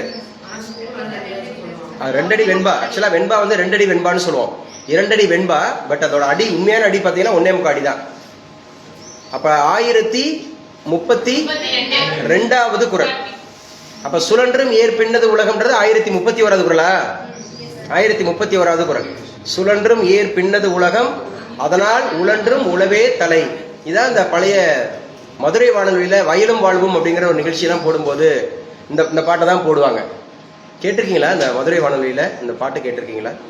நல்லா இருக்கும், அழகா. அந்த ராகம் வந்து என்ன ராகத்தில் வரும்னா, இந்த சுழன்றும் ஏற்பின்னது உலகம், அதனால் உழன்றும் உழவே தலை அப்படின்னு சொல்லி வரும். என்னதான் நீங்க எல்லா துறைகளில் இருந்தாலும் அந்த மாதிரி இருக்கிறது. சரி, ஓகே. இது வந்து சொல்லுமா அந்த குறளை மறுபடியும்? உழுவார் உலகத்தார் ஆணி அக்தற்றாது, கடைசி 3 சீரு. எழுவாரை எல்லாம் பொறுத்து, எழுவாரை எல்லாம் பொறுத்து. பொறு இத்து, பொறு அப்படிங்கிறது 2 குறில் வந்துருச்சு. அப்ப கண்டிப்பா இது நிறைவு தான். நிறைவு அப்படின்னு சொன்னாவே பிறப்பு. நிறைவுன்னு சொன்னாவே என்னது? பிறப்பு. அதெல்லாம் கேட்டிருக்காங்க. அடுத்து வச்சுக்க, பள்ளி நிறைவு திட்டம். இந்த பள்ளி நிறைவு திட்டம் அப்படின்னு சொல்லும் போது 37, 34, 3734 அரசு பள்ளிகளில், 3734 அரசு பள்ளிகளில் 2132 கோடி மதிப்பீடுல, 2132 crore எஸ்டிமேஷன்ல எல்லா ஸ்கூலையும் என்ன பண்றாங்கன்னா மாடர்னைசேஷன், நவீனமயமாக்குறாங்க. இதெல்லாம் இந்த ஆண்டுக்கான திட்டம் தான். 26, 27 அப்ப 2132 கோடி மதிப்பீட்டுல 3734 அரசு பள்ளிகளை நவீனமயமாக்குறாங்க, மாடர்னைசேஷன் பண்றாங்க. அதுல அந்த 2132 கோடி மதிப்பீடுன்னு சொன்னாங்கல்ல, 3734 பள்ளிகள் சொன்னாங்கல்ல, அதுல பிரைமரி ஸ்கூல்ஸ் எத்தனை, மிடில் ஸ்கூல்ஸ் எத்தனை, ஹையர் ஸ்கூல்ஸ் எத்தனை அப்படின்னு பாத்தீங்கன்னா 25-14. இதெல்லாம் மெயின்ஸுக்கு முக்கியங்க. பரவாயில்ல, ஒரு அரை மணி நேரம் 3/4 மணி நேரம் ஸ்பெண்ட் பண்ணாலும் பரவாயில்ல. வரக்கூடிய group 1, group 2, group 4 for all competitive exam மெயின்ஸுக்கு ரொம்ப முக்கியம். 25-14 2514 பள்ளிகள் அப்படிங்கிறதுல தொடக்க பள்ளிகளில் பண்ண போறாங்க, மாடர்னைசேஷன் பண்ண போறாங்க. என்ன பண்ணுவாங்க நீங்க மாடர்னைசேஷன் என்ன பண்ணுவாங்க? கிளாஸ் ரூம்ஸ் அப்படிங்கறத ஃபுல்லா டிஜிட்டல் ஆக்குவாங்க. இப்போ நம்ம வச்சிருப்போம் இல்லையா டிஜிட்டல்ஸ். இன்னும் நிறைய பிரைவேட் ஸ்கூல்ஸ்ல டிஜிட்டலைசேஷன் கிடையாது, பிரைவேட் ஸ்கூல்லே கிடையாது. இன்னும் அந்த பிளாக் போர்டு வச்சு தான் நடத்திட்டு இருக்காங்க. அதிகபட்சம் கொஞ்சம் முன்னேறி இருக்காங்க ஒயிட் போர்டு நிறைய பள்ளிகள்ல. ஆனா ஒரு சில பள்ளிகள்ல இப்போ மாடர்னைசேஷன் ஆயிடுச்சு. ஆனா அரசு பள்ளிகள்ல அது வரணும், அரசு பள்ளிகள் அப்படிங்கறதுல வரணும். ஸோ மைசெல்ஃப் நான் கூட ஒரு 5 years பேக் நான் படிச்ச கவர்மெண்ட் ஸ்கூலுக்கு 5 வருஷத்துக்கு முன்னாடி நான் மதுரை மாவட்டம் மேலூர்ல ஜெயராஜ் அன்னபாக்கியம் CSI, சரியா, சர்ச் ஆஃப் சவுத் இந்தியா, அந்த ஸ்கூல்ல தான் நான் படித்தேன். அந்த ஸ்கூல்ல படிக்கும்போது அங்கே August 15 வந்து அந்த சுதந்திர தினத்துக்கு என்னை சீஃப் கெஸ்டாக கூப்பிட்டுருந்தாங்க. அப்போ எனக்கு வந்து சயின்ஸ் டீச்சராக இருந்தாங்க மிஸ்டர் எடிசன் சார். அவர் வந்து HMஆ இருந்தார் அப்போ என்னை சீஃப் கெஸ்டாக கூப்பிடும்போது. அப்போ நான் அந்த ஸ்கூலுக்கு நான் சொன்னேன், ஸோ இங்கே 2 ஸ்கூல் நான் வந்து மாடர்னைசேஷன் பண்ணுறேன் அப்படின்னு சொல்லி. அப்போ அந்த 2 ஸ்கூலுக்கு என்ன பண்ண, 2 கிளாஸ் ரூமுக்கு, ஸோ 2 கிளாஸ் ரூமுக்கு ஃபுல்லாக ப்ரொஜெக்டரு ப்ளஸ் வந்து என்னது ஸ்க்ரீனு, ப்ரொஜெக்டரு ஸ்க்ரீன் அப்படிங்கிறது கொடுத்தேன். அது கிட்டத்தட்ட ஒரு 1 lakh. அப்போ கவர்மெண்ட் ஸ்கூல், அது நான் படித்தது கவர்மெண்ட் ஸ்கூல். அப்போ கவர்மெண்ட் ஸ்கூலில் அப்போவே அந்த பிள்ளைங்க என்ன பண்ண ஆரம்பிச்சிட்டாங்க, டிஜிட்டலுக்கு போயிட்டாங்க. கவர்மெண்ட் ஸ்கூலில் 5 years பேக் அப்படின்னு சொல்லக்கூடியது. ஏன்னா நம்ம எந்த இடத்துல இருந்து வந்தோமோ, நாங்கள் படிக்கும் போதெல்லாம் வந்து பார்த்தீங்கன்னா அது ஒரே ஒரு ஓட்டு கொட்டகை தான், ஒரே ஒரு ஓட்டு கொட்டகை, வெறும் ஓடு தான், தரையில் தான் உட்காந்து படிக்கணும், தரையில் தான் உட்காந்து படிக்கணும். அந்த ஓட்டு கொட்டகை முத என்ன பேச்சு போட்டியில் பேச வச்சது அந்த ஸ்கூல் தான். 3rd standard நான் படிக்கும்போது முத பேச்சு போட்டி, சரியா, சாலை விதிகளை கடைபிடிப்போம் அப்படிங்கிறது. அதுல இருந்து நான் கல்லூரி மாஸ்டர் டிகிரி படிக்கிற வரைக்கும், எம்ஃபில் படிக்கிற வரைக்கும் நிறைய பல்கலைக்கழகங்கள்ல பேச்சு போட்டி, கட்டுரை போட்டி, கவிதை, வினாடி வினா, இப்படி நிறைய போட்டிகள். அந்த ஸ்கூல்ஸ்ல நம்ம எந்த அளவுக்கு, அதாவது சின்னதுல அந்த 1st standardல இருந்து, அதான் சொல்லுவாங்க 5ல் விளையாதது 50ல் விளையாது. அந்த 5ஆம் வகுப்பு வரைக்கும் நம்ம படிக்கும்போது அந்த டீச்சர்ஸ் எனக்கு இன்னும் ஞாபகம் இருக்கு. சாந்தா அப்படிங்கிற ஒரு டீச்சர், அப்புறம் வனஜா அப்படிங்கிற அந்த 1st standard டீச்சர், சேகர் அப்படிங்கிறவங்க எங்களுடைய தமிழ் ஐயா, எடிசன் அப்படிங்கிற சயின்ஸ் சாரு, இதெல்லாம் நான் சின்ன ஸ்கூல்ல. காலேஜ் படிக்கும்போது கூட எனக்கு எனக்கு டீச்சர்ஸ்லாம் மறந்துட்டாங்க. காலேஜ் படிக்கும்போது, மாஸ்டர்ஸ் படிக்கும்போது, எம்ஃபில் படிக்கும்போது, MA இங்கிலீஷ் படிக்கும்போது, பிஎட் படிக்கும்போது, PhD படிக்கும்போது, PhDக்கு எனக்கு கைடு மட்டும் தான் தெரியும், மற்ற யாருமே எனக்கு தெரியாது. ஏன்னா நான் வந்து பார்ட் டைம்ல பண்ணேன்றனால, பிரின்சிபலா இருந்துகிட்டே பார்ட் டைம்ல பண்ணேன். என்னோட கைடு மட்டும் தான் எனக்கு தெரியும், மற்ற யாருமே எனக்கு டிபார்ட்மெண்ட்ல இருக்கிற ஆட்கள் யாருமே தெரியாது. எதுக்காக சொல்ல வரேன்னா, அந்த ஸ்கூல்ஸ்ல நமக்கு வந்து டீச்சர்ஸ் நமக்கு எந்த அளவுக்கு என்கரேஜ் பண்றாங்க. ஹேண்ட் ரைட்டிங்கிறது இம்ப்ரூவ் ஆனது அப்படிதான். சின்ன கிளாஸ்லேயே அந்த 2 கோடு போட்ட நோட்டு, 4 கோடு போட்ட நோட்டு அப்படின்லாம் நம்ம படிச்சது வச்சதுன்னு சொல்லிட்டு. ஸோ அப்போ தொடக்க பள்ளிகள் 25-14, 365 மிடில் ஸ்கூல்ஸ்ல, அதே மாதிரி 855 higher education, high school and higher secondary school. மொத்தம் எத்தனை ஸ்கூல்ல? 37-34. அப்போ 3734 அரசு பள்ளிகளில் 2132. நான் தான் சொன்னேன்ல, எஜுகேஷனுக்கு தான் இந்த பட்ஜெட்ல அதிகமா இம்பார்ட்டன்ஸ் கொடுத்துருக்காங்க. கிட்டத்தட்ட 50,000 கோடிக்கு மேல, 50,000 கோடிக்கு மேல எஜுகேஷனுக்கு தான் கொடுத்துருக்காங்க. ஸோ இந்த ஆண்டிற்கு இதுக்காக மட்டும் பாருங்க 300 கோடி ஒதுக்கீடா, இந்த நவீனமயமாக்குறதுக்கு மட்டும் இந்த வருஷத்துக்கு, இந்த ஆண்டிற்கு 300 கோடி. மொத்தத்தில் 2132 கோடி, அதில் 300 கோடி இந்த வருஷத்துக்கு மட்டும். 300 கோடி. இந்த பாருங்களேன், பின்னாடி ஒரு டிஜிட்டல், நம்ம கிளாஸ் ரூம் மாதிரியே தெரியுதா, இந்த மாதிரி டிஜிட்டல் போர்டு தெரியுது. அவங்க உட்காந்து படிக்கிற இடம்லாம் பாருங்க, உட்காந்து படிக்கிற இடம். ஸோ இந்த மாதிரி ஸ்டடி டேபிள் ப்ளஸ் அவங்களுடைய உட்காந்து இருக்கக்கூடியதெல்லாம் அந்த ரிவால்வ்டு சேரு, இது எல்லாமே இருக்கு அப்படிங்கிறத பார்க்குறோம். அடுத்து எழுதி வச்சுங்க 717 717. அவர் இன்னும் கொஞ்சம் ஸ்மைல் பண்ணியிருக்கலான்னு இந்த படத்தை கொடுத்துட்டாரு. ஸோ 717 மதுபான சில்லறை விற்பனை கடைகள் அப்படிங்கிற டாஸ்மாக். இந்த டாஸ்மாக் அப்படிங்கிறத என்ன பண்ணியிருக்காங்கன்னா க்ளோஸ் பண்ணியிருக்காங்க. 717 அப்படிங்கிறது இந்த கடைகள் அப்படிங்கிற எதற்கு நியர்பை அப்படிங்கிற மாதிரி ஏற்கனவே பேசப்படுச்சு. ஸ்கூலுக்கு அறியாமையில, பஸ் ஸ்டாண்டுக்கு அறியாமையில, ஹாஸ்பிட்டலுக்கு அருகாமையில, அந்த மாதிரி பொது இடங்கள் அப்படிங்கிறது வந்து பாத்தீங்க அப்படின்னா ஒரு 717 அப்படிங்கிறது எழுதி வச்சுங்க. தாய்மாமன் தங்க மோதிரம் திட்டம் எத்தனை கிராம்ல? 1 கிராம். 1 கிராம் அப்படிங்கிறது வந்து எல்லா அரசு மருத்துவமனைகள்லையும், ஸோ கவர்மெண்ட் அப்படிங்கிற மருத்துவமனையில இப்போ 99% வந்து குழந்தைங்க ஹாஸ்பிட்டலில் தான் பிறக்கிறாங்களா. தமிழகம் அதில் நம்பர் 1 இருக்குன்னு சொல்லி பார்த்தோம். 99%. சரியா? ஸோ அரசு மருத்துவமனையில் பிறக்கும் அனைத்து குழந்தைகளுக்கும் பிறப்பை கொண்டாடும் வகையில் தாய்மாமன் அந்த தங்க மோதிர திட்டம் அப்படிங்கிறது, இதுக்காக 560 கோடி 560 crore 560 கோடி அப்படிங்கிறது இதற்காக ஒதுக்கப்பட்டிருக்கு. தாய்மாமன் தங்க மோதிர திட்டம் அப்படிங்கிறது. இந்த தாய்மாமன் தங்க மோதிர திட்டம் அப்படிங்கிறது எந்த நாள் அப்படிங்கறது வந்து கொண்டு வந்தாங்க?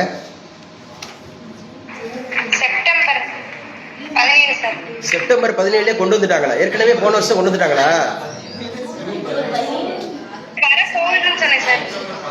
செப்டம்பர்ல தான் கொண்டு வர போறாங்க. இன்னும் கொண்டு வரல. தாய்மாமன் தங்க மோதிர திட்டம் அப்படிங்கிறது செப்டம்பர் 15 அறிஞர் அண்ணாவுடைய பிறந்த நாளில் கொண்டு வரதாக அறிவிச்சிருக்கிறாங்க. ஸோ அடுத்து வச்சுங்க, வெற்றி தமிழகம் தொலைநோக்கு திட்டங்கள். இந்த வெற்றி தமிழகம் தொலைநோக்கு திட்டம் அப்படின்னு சொல்லக்கூடிய விஷன் அப்படின்றது வந்து பாத்தீங்கன்னா 1.5 ட்ரில்லியன் 1.5 ட்ரில்லியன் அப்படிங்கிறது 2036க்குள்ள. இது நம்ம பட்ஜெட்ல இருந்து எடுத்த மாதிரி எனக்கு என்னமோ தெரியுது. நேத்தான் சொல்லியிருந்தாங்க நிர்மலா சீதாராமன். எவ்வளவு சொல்லியிருந்தாங்க? 5 ட்ரில்லியனா? எத்தனை ட்ரில்லியன்? அது ஒட்டுமொத்த நாட்டுக்கே. ஒட்டுமொத்த நாட்டுக்கே 5 ட்ரில்லியன் 2030க்குள்ளயா? எந்த 29ஆ? 2029க்குள்ள 5 ட்ரில்லியன் 2029 2029க்குள்ள 5 ட்ரில்லியன் அப்படின்றது சொல்லியிருந்தாங்க. இப்ப நம்ம தமிழக அரசு 2036க்குள்ள 1.5 ட்ரில்லியன் அப்படிங்கிறது பொருளாதாரம் அப்படிங்கிறது உயரணும். இப்ப நம்ம எத்தனையாவது இடத்துல இருக்கோம்? பொருளாதார முன்னேற்றத்துல செகண்ட் பிளேஸ் 11 சம்திங்ல இருக்கோம். 11 சம்திங் 11.19 அப்படிங்கிறது செகண்ட் பிளேஸ்ல இருக்கும். சோ இந்த படம் பாக்குறீங்க அழகா. தொலைநோக்கு திட்டம், வெற்றி தமிழகம் தொலைநோக்கு திட்டம் அப்படிங்கறதெல்லாம் 1.5 ட்ரில்லியன் 2036க்குள்ள அப்படிங்கிற மாதிரி சொல்லியிருக்காங்க. தமிழக அரசு வெற்றி தமிழகம் தொலைநோக்கு திட்டங்கள் அப்படிங்கிறது எதுக்கு சார் இம்பார்ட்டன்ஸ் கொடுக்குறாங்க? எழுதி வச்சுக்க. ஃபர்ஸ்ட் விமன் எம்பவர்மெண்ட், பெண்களுக்கு அதிகாரம் அளித்தல். நான் எழுதின முதல் மெயின்ஸ் கொஸ்டின் 2015 நினைக்கிறேன். ஆமா, இங்க உள்ள அப்பதான் ஃபர்ஸ்ட் டிஎன்பிஎஸ்சி குரூப் 2ல மெயின்ஸ் அறிமுகப்படுத்தினாங்க 2015ல. அப்ப நம்ம பிள்ளைங்க 18 பேர் பாஸ் பண்ணிட்டாங்க பிரிலிம்ஸ்ல. 18 பேருமே பிஎஸ்என்ஏ திண்டுக்கல் எழுதணும். திண்டுக்கல் அதுல வந்து இந்த பெண்களுக்கு அதிகாரம் அளித்தல் அப்படிங்கிற கொஸ்டின் கேட்டிருந்தாங்க. விமன் எம்பவர்மெண்ட் அப்படிங்கிற ஒரு கொஸ்டின். ரெண்டாவது எழுதி வச்சுங்க, நிர்வாகத்தை மேம்படுத்துதல், அதாவது அட்மினிஸ்ட்ரேஷன் டெவலப்மெண்ட். இதெல்லாம் அந்த தொலைநோக்கு திட்டத்தில் இருக்கு 2036க்குள்ள. அடுத்து வந்து பாத்தீங்கன்னா சோசியல் ஜஸ்டிஸ் அப்படிங்கிறத நம்ம வந்து ப்ரொடெக்ட் பண்றது, சமூக நீதியினை காத்தல்.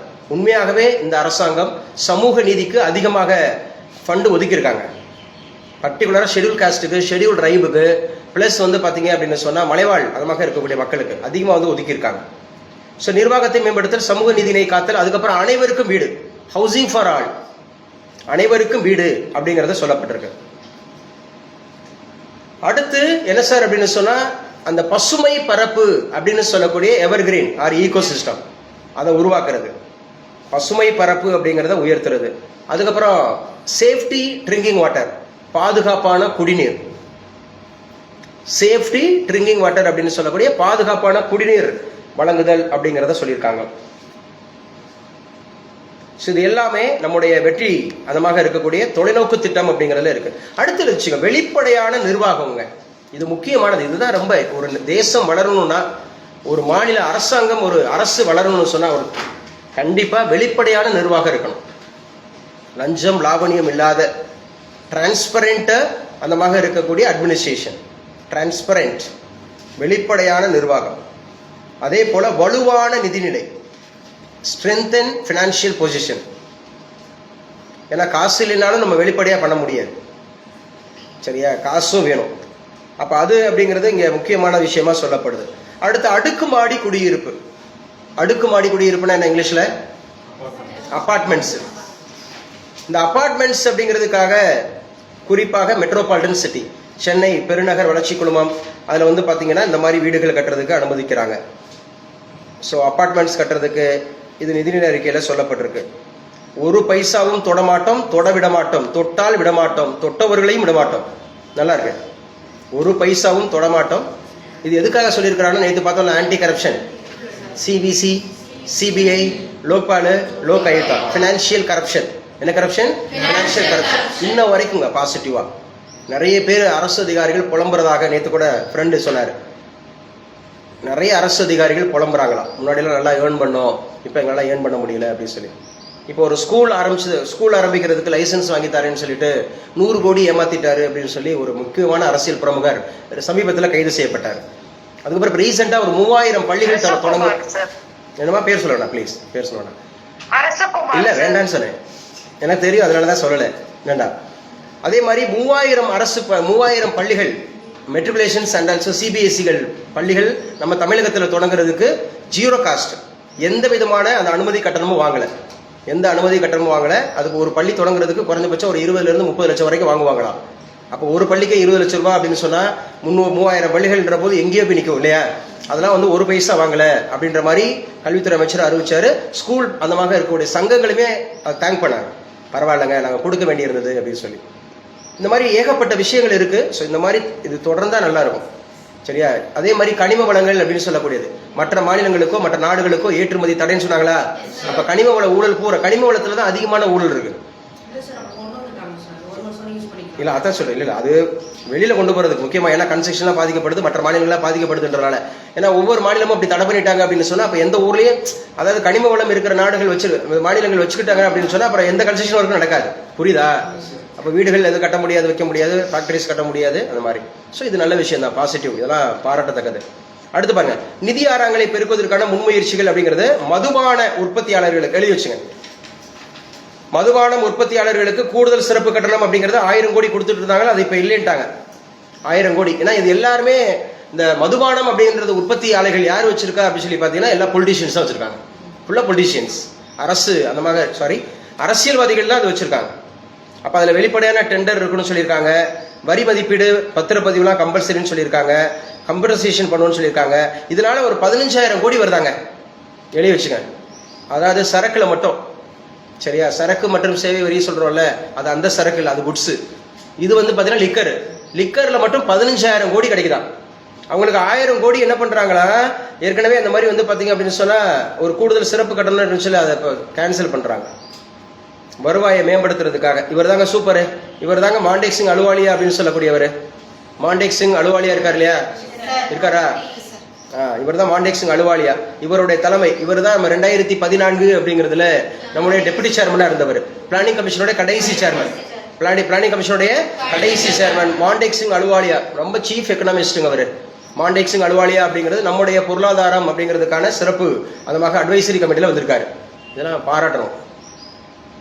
பாராட்டணும் தானே? பாராட்டினா என்ன பண்ணுவோம்? கிளாப் பண்ணணும். ஸோ மாண்டேக் சிங் அலுவாலியா அப்படின்னு சொல்லக்கூடியவரை உள்ள கொண்டு வந்துட்டாங்க பாருங்க. ஸோ ஒரு மன்மோகன் சிங் அவங்களுடைய பீரியட்ல, அவர் ஒரு சீஃப் எக்கனாமிஸ்ட் மன்மோகன் சிங் அப்படிங்கிறவர். ஸோ அவரோட பீரியட்ல இருந்தவங்கள கொண்டு வந்திருக்காங்க. கற்றலில் முதலிடம் தமிழ்நாடு, இதுக்காக 25 கோடியா கற்றலில் அந்த மாதிரி இருக்கக்கூடிய முதலீடு அப்படிங்கிறது. லேர்னிங்ல இன்வெஸ்ட்மெண்ட். ஸோ எப்பவுமே லேர்ன் பண்றதுக்கு நம்ம செலவழிக்கக்கூடிய பணம் இன்வெஸ்ட்மெண்ட் தாங்க. அதற்காகவும் போடி லட்சமா செலவழிச்சிடக்கூடாது. உருப்படி இல்லாத இடத்துல போய் செலவு பண்ணிடக்கூடாது. ஸோ 25 கோடி ஒதுக்கீடு அப்படிங்கிறது இதுக்காக ஒதுக்கி இருக்காங்க. எதுக்கு சார்? பள்ளி பாடத்திட்டம், கரிக்குலம். யாருங்க கரிக்குலத்துக்கு இப்போ வந்து அட்வைசரி? மயில்சாமி அண்ணாதுரை, டாக்டர் மயில்சாமி அண்ணாதுரை அவங்க தான் இருக்கிறாங்க. அந்த பாடத்திட்டம் அப்படின்னு சொல்லக்கூடிய அந்த லயோலா மணி அவர்கள் பள்ளி பாடத்திட்டம் மறுசீரமைக்கப்பட்டு கற்றல் வெளிப்பாடுகளில் தமிழ்நாடு முதன்மை மாநிலமாக உருவாக்கப்படும் சொல்லியிருக்காங்க. இனிமேல் நாங்க வந்து படம் அப்படிங்கிறது இருக்குமா, பாடம் இருக்குமா? படம் தான் இருக்குன்னாரு, பாடம் அப்படிங்கிறது இருக்காது. அவர் சொன்னது இது கல்வித்துறை அமைச்சர் சொன்னது. இனிமேல் எதனா இருக்காது, பாடம் இருக்காது, என்னதான் இருக்கும்? படம் தான் இருக்கும். ஒரு அமைச்சர் உள்ள போறாரு, டிவிக்கேன்னு கத்துறா, அவர் ரசிக்கிறாரு. ஒரு அமைச்சர் வந்து ஒரு ஸ்கூலுக்கு விசிட் போறாரு, அங்க பசங்க போறா டிவிக்கேன்னு கத்துறாங்க, அவர் அதை ரசிக்கிறாரு, சிரிக்கிறாரு. இதையே உள்ள போய் இன்னொருத்தர் சொல்றாரு, எதிர்கட்சியில இருந்து சொல்றாரு, நாங்க ஆர்எஸ்எஸ் கத்துறோம், சும்மா விடுவீங்களா? அல்லாஹு அக்பர்னு கத்துறோம், சும்மா விடுவீங்களா? நான் வந்து நாம் தமிழர் கத்துறோம், சும்மா விடுவீங்களா? டிஎம்கேன்னு கத்துறோம், சும்மா விடுவீங்களா? இது கண்டிப்பாக வந்து பாத்தீங்க அப்படின்னு சொன்னா என்ன சொல்றது, இல்ல கண்டிக்க வேண்டியதுதான். பிளஸ் இது வந்து எந்த ஸ்கூல்ஸுக்குள்ள அரசியல் இருக்கக்கூடாது, புரியுதா? அரசியல் இருக்கக்கூடாது, அரசியல் கட்சிகள் சார்பா இருக்கக்கூடாது. ஆனா அரசியல் இருக்கணும், அரசியல் புரிந்துணர்வு இருக்கணும், அரசியல் சொல்லிக் கொடுக்கணும். மாணவர்கள் அப்படி. அதனால தான் 21 வயசுல இருந்து 18 வயசா குறைச்சாங்க. புரியுதா? 21 வயசுல இருந்து 18 வயசா குறைச்சாங்க. இங்க ஜனநாயகம் அப்படிங்கிறது டிரான்ஸ்பரண்டா இருக்கணும் அப்படிங்கறத ஸ்கூல் பிள்ளைங்களுக்கு எஜுகேட் பண்ணணும். இப்ப பாருங்களேன், மேக்சிமம் எல்லாரும் டிவி பாக்குறாங்க, நியூஸ் பாக்குறாங்க. இன்னொன்னு அந்த பட்ஜெட்லாம் இப்ப லைவ்ல இருக்கிறனால எல்லாரும், முன்னாடிலாம் பட்ஜெட்னா என்னன்னு அப்படிலாம், இப்ப எங்க அக்காலாம் எடுத்துங்களேன், அவங்களாம் அன்எஜுகேட்டடு. அந்த விஜயோட படம் பார்த்தோம்னா விஜய் அவங்க பிடிச்சு போச்சு, விஜய் முதலமைச்சரானது அவங்களுக்கு பிடிச்சு போச்சு. இங்க எப்ப பார்த்தாலும் கான்ட்ராரி, மகளுக்கும் அது அம்மாவுக்கும், சரியா அப்படின்ற கான்ட்ராரி இருந்துட்டே இருக்கு. இப்ப ஆர்த்தி வாங்கினாங்க இல்லையா, அது வீட்டுக்குள்ள நுழைய கூட இல்லை, அந்த அதை பார்த்து சிரிச்சுட்டே இருந்தாங்களாம். அந்த முதலமைச்சர் கையில வாங்கியிருக்காங்க வச்சிருக்காங்க அப்படின்ற மாதிரி சொல்லிட்டு வச்சுட்டு. ஏன்னா இப்ப பட்டி தொட்டி வரைக்கும் போயிருச்சுங்க, பட்டி தொட்டி வரைக்கும் போயிருச்சு, எல்லாம் பாக்குறாங்க, இந்த இதை செய்யறாங்க. ஏன்னா அது வந்து அட்வான்ஸ்மெண்ட் தான். இப்ப புது ஆட்சி வந்ததுனால இல்ல, இப்ப வந்திருக்கக்கூடிய அட்வான்ஸ்மெண்ட். ஏன்னா இப்ப எல்லாரும் டெலிகிராம் பயன்படுத்த ஆரம்பிச்சிட்டாங்க, அப்படித்தானே? டெலிகிராம் பயன்படுத்த ஆரம்பிச்சிட்டாங்க, இன்ஸ்டாகிராம் பயன்படுத்த ஆரம்பிச்சிட்டாங்க, ஃபேஸ்புக் யூடியூப் ஒன்று பார்க்க ஆரம்பிச்சிட்டாங்க. பட்டி தொட்டி எல்லாம் இன்டர்நெட் போயிடுச்சா? இப்ப எல்லாருமே இன்டர்நெட் யூஸ் பண்றாங்கன்றனால எந்த ஒரு விஷயமும் ஈஸியா ரீச் ஆகுது. முன்னாடி டிவியில மட்டும் தான் பார்க்க முடியும், நியூஸ்னாவே டிவியில மட்டும் தான் பார்க்க முடியும், யாரு பார்த்துட்டு இருப்பா? அப்படிலாம் கிடையாது. அப்ப போதை இல்லா தமிழ்நாடு, இது ட்ரக் ஃப்ரீ தமிழ்நாடு அப்படிங்கறத உருவாக்கி இருக்கிறாங்க. இதுக்காக ஒரு 7 கோடி ஒதுக்கி இருக்காங்களா. பொது நூலகங்கள், டிஜிட்டல் நூலகங்களாக வடிவமைப்பதற்கு 10 கோடியா. இந்த நூலகங்கள் சொல்லும் போது முக்கியமா அதுல இருந்து ஒரு கேள்வி வந்துருங்க. நூலகங்கள் வரும்போது அதுல இருந்து ஒரு கேள்வி வந்துடும். சென்னையில் இருக்கக்கூடிய நூலகம் யாருடைய பேர்ல? அறிஞர் அண்ணா, அறிஞர் அண்ணா நூற்றாண்டு நூலகம் அப்படின்னு சொல்லி பாக்குறோம். திருச்சியில காமராஜர், திருச்சியில காமராஜர்.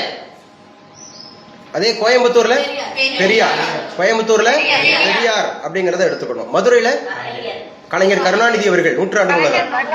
திருநெல்வேலியில காகிதம் இல்ல, திருநெல்வேலியில யாரு? காகிதம் இல்ல. இந்த நூலகங்கள் எல்லாம் என்ன ஆக போதா? டிஜிட்டல் ஆக போகுது. டிஜிட்டல் நூலகமா இருந்துச்சுன்னா அந்த ஒபாக் கேள்விப்பட்டிருக்கீங்களா?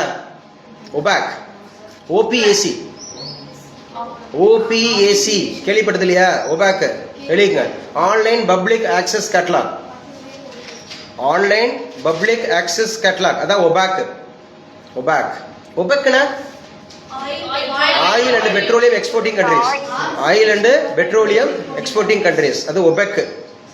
OPEC and OPAC. Sorry, oil சொல்றேன், organisation, organisation for petroleum exporting countries, அதான் ஒபெக்.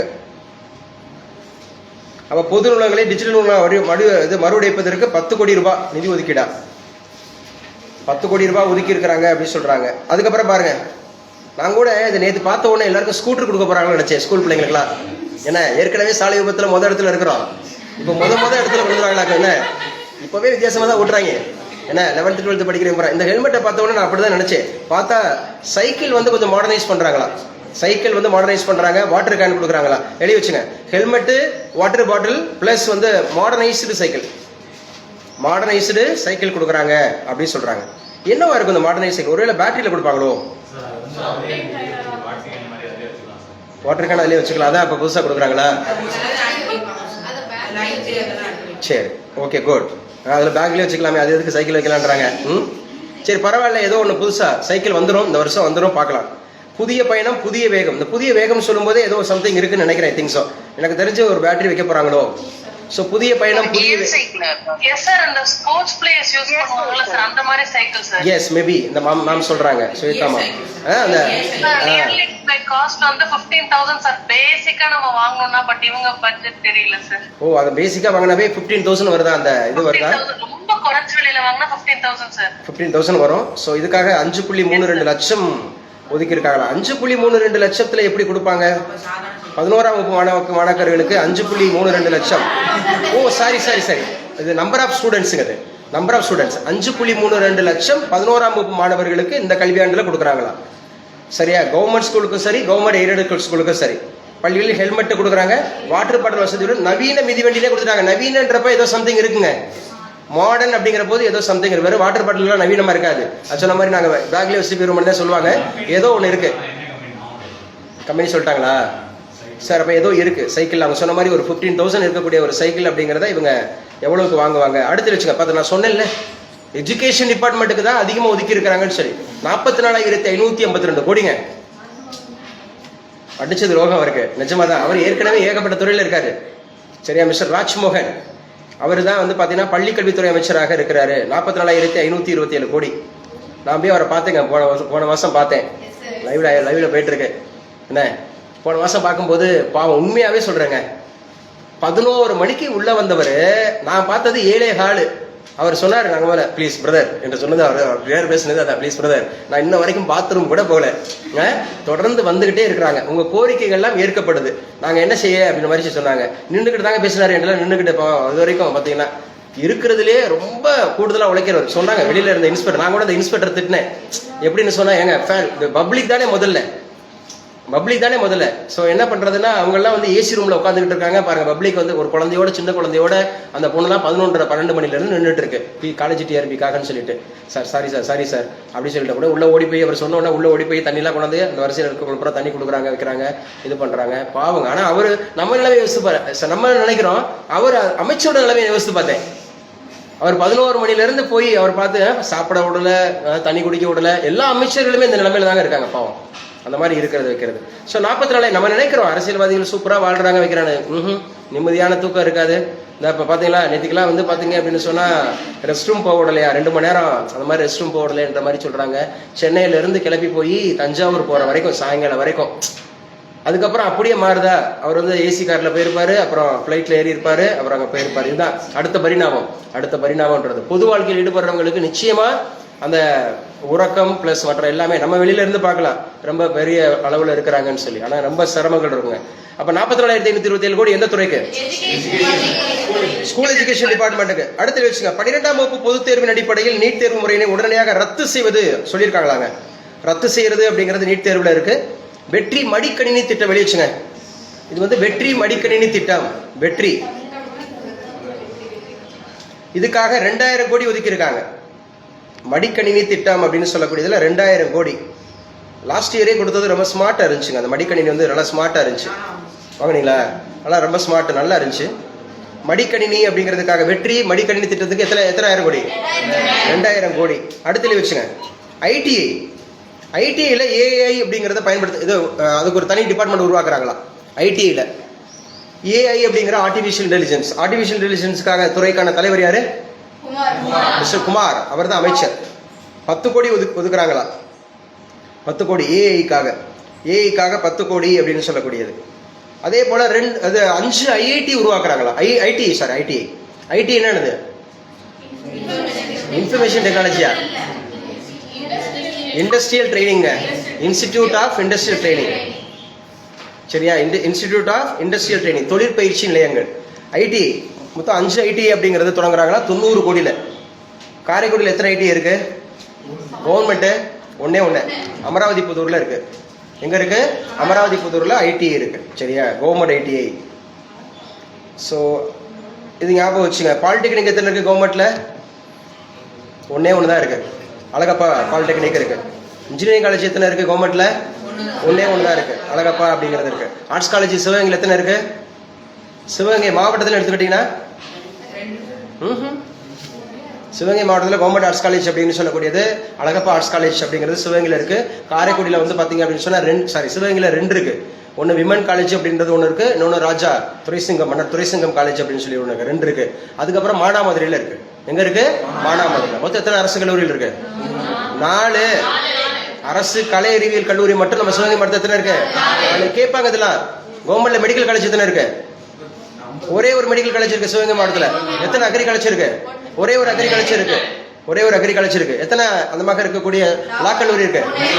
ஒண்ணு. கடைசியா உருவாக்கப்பட்டது 15வது கல்லூரி நம்ம ஊர்ல தான் உருவாக்குறாங்க. கடைசி 15வது கல்லூரி பாருங்க. அனைத்து மாவட்ட வேலைவாய்ப்பு மற்றும் வேலையை வச்சுங்க. கவர்மெண்ட் எக்ஸாம்ல கோச்சிங் சென்டர் வரவேற்கத்தக்கதுங்க. காசு இருக்கிறவங்க படிச்சிடறாங்க. ஸோ காசு இல்லாதவங்க நல்ல ஆட்களை போட்டு எடுக்கணும். இந்த மாதிரி நல்ல ஆட்களை போட்டு எடுக்கணுங்க.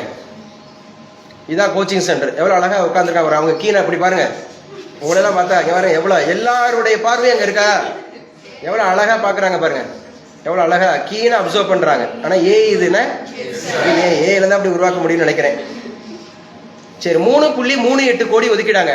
3.38 கோடி ஒதுக்கீடு எல்லா அந்த மாதிரி இருக்கக்கூடிய டிஸ்ட்ரிக்ட் எம்ப்ளாய்மெண்ட் ஆஃபீஸ்லையும், எல்லா டிஸ்ட்ரிக்ட் எம்ப்ளாய்மெண்ட் ஆஃபீஸ்லையும் எஸ்எஸ்சி ஆர்ஆர்பி ஐபிபிஎஸ் அப்படிங்கிறதுக்கான ஏதாவது டிஎன்பிசி இருக்கும், அவங்க சேர்க்க மாட்டாங்க நினைக்கிறேன். அடுத்து வச்சுங்க, வெற்றி திறன் பயிற்சி திட்டம், கோச்சிங் சென்டர், அதான் ட்ரைனிங் சென்டர், பயிற்சி திட்டம், வெற்றி திறன் பயிற்சி திட்டம். அதெல்லாம் எழுதிக்குங்க இந்த கிளாஸ். அப்படி எப்பவுமே பட்ஜெட்டுக்கு அடுத்த கிளாஸ் வந்து முக்கியமாக பட்ஜெட்டுக்கு தான் அதிக இம்பார்ட்டன்ஸ் கொடுக்கணும் கரண்ட் அஃபேர்ஸில். 12 லட்சம் கல்லூரி மாணவர்களுக்காங்க 12 lakhs அதே மாதிரி இது காலேஜ் ஸ்டூடெண்ட்ஸு, அதே மாதிரி 1 lakh யூத்ஸுக்கு, இளைஞர்களுக்கு, அதாவது வேலையில்லா இளைஞர்களுக்கு என்ன கொடுக்குறாங்க சார்? ஸ்கில் ட்ரைனிங் கொடுக்குறாங்க. ஸ்கில் ட்ரைனிங், திறன் மேம்பாட்டு பயிற்சி. அது ஏற்கனவே நம்ம நான் முதல்வன் திட்டம் இருந்துச்சா? நான் முதல்வன் திட்டம் இருந்துச்சு. இதனால 20,000 இளைஞர்களுக்கு பணியிடை பயிற்சி கொடுக்குறாங்களா தொழில் நிறுவனங்கள்ல. ஸோ இது என்ன திட்டங்க? வெற்றி திறன் பயிற்சி திட்டம். இதுக்காக 150 கோடி ஒதுக்கியிருக்காங்க, 150 கோடி. சரி, ஏஐ எக்கானமி மிஷன் அப்படின்னு ஒன்று தொடங்குறாங்க. ஏஐ எக்கானமி மிஷன், செயற்கை நுண்ணறிவு தொழில் வளர்ச்சி திட்டம். யார் நமக்கு தொழில் வளர்ச்சி மினிஸ்டர்? கீர்த்தனா அவர்கள். எந்த தொகுதியில? சிவகாசி. சிவகாசி எவ்வாறு அழைக்கப்படுது? குட்டி ஜப்பான். குட்டி ஜப்பான் அழைச்சது யாரு? ஜவஹர்லால் நேரு. ஜவஹர்லால் நேரு. சொல்லுமா பிரியதர்ஷினி, சிவகாசி அப்படிங்கிற ஏதாவது ஸ்பெஷல்? வெடி வெடிக்கிறதா? எல்லா ஊர்ல தான் வெடி வெடிப்பாங்க. அதாவது அந்த வெடி அப்படிங்கிற உற்பத்தி, கிராக்கர்ஸ் மேனுஃபேக்சரிங். வெடி வெடிக்கிறதுன்னு சொல்லக்கூடாது, எல்லா ஊர்ல தான் வெடி வெடிக்கிறோம். அப்படி சொல்லுவா. தீப்பெட்டி பத்த வைக்கிறதா? அவங்க வெடி வெடிக்கிறது, நம்ம தீப்பெட்டி பத்த வைக்கிறது. சொல்லுமா, தீப்பெட்டி தொழிற்சாலைகள் அப்படிங்கிற மேட்ச் பாக்ஸ், பேப்பர், அது மாதிரி பிரிண்டிங், பேப்பரு பிரிண்டிங் எல்லாமே சொல்லிட்டாங்களா? சரி. ஸோ செயற்கை நுண்ணறிவு அப்படிங்கிற பொருளாதார திட்டம், தொழிலாளர் நலன் மற்றும் திறன் மேம்பாட்டுத் துறைக்கு 2022 கோடியா சிறப்பு திட்ட செயலாக்கம். இதெல்லாம் வேண்டாம், சும்மா தெரிஞ்சுக்கிறேங்க. ஸோ நான் வேகமாக போயிடுறேன், எழுதி வச்சுக்க. இது முக்கியமானது. விளையாட்டுக்கு 10 ஒலிம்பிக் சிறப்பு மையங்களாங்க. 10 ஒலிம்பிக்கு சிறப்பு மையங்கள், ஸ்பெஷல் சென்டர்ஸ் உருவாக்குறாங்க. யாருங்க இந்த துறைக்கான அமைச்சர்? ஆதவ் அர்ஜுனா. இப்ப ஒரு 30 லட்சம் ரூபாய் கொடுத்தாங்களே, யாரு கொடுத்தாங்க? ராஜா துறை முத்துப்பாண்டி. அவர் எந்த விளையாட்டுல? ஹை ஜம்பா. 50 கோடியா? 65 kg சார். வெயிட் லிஃப்டிங் தான் 65 kg. 10 ஒலிம்பிக் சிறப்பு மையங்கள் அப்படிங்கறத ஏற்படுத்துறாங்க. இதுக்காக 50 கோடி ஒதுக்கீடு பண்ணியிருக்காங்க. 50 கோடி. தமிழரின் பாரம்பரிய விளையாட்டுகளை உலக அரங்கிற்கு கொண்டு செல்ல தமிழ்நாடு கிராமிய விளையாட்டு போட்டி நடத்தப்படும். இதுக்காக 42 கோடி.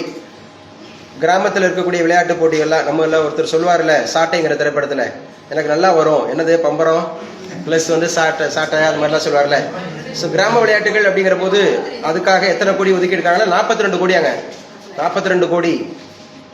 ஸோ அதுக்கப்புறம் விளையாட்டில் ஆர்வம் 18 வயதுக்கு உட்பட்ட இளம் மாணவர்களை தேர்ந்தெடுத்து உலகத்தரம் வாய்ந்த பயிற்சிகள் ஒரு 5 கோடி ரூபாய் ஒதுக்கியிருக்காங்க. அதுக்காக மொத்தமாக இளைஞர் நலன் விளையாட்டுத்துறை வச்சுங்க, மொத்தமாக 1051 கோடி இந்த வருஷம் ஸ்போர்ட்ஸுக்கு, யூத் அண்ட் ஸ்போர்ட்ஸ் அது வெல்ஃபேருக்கு.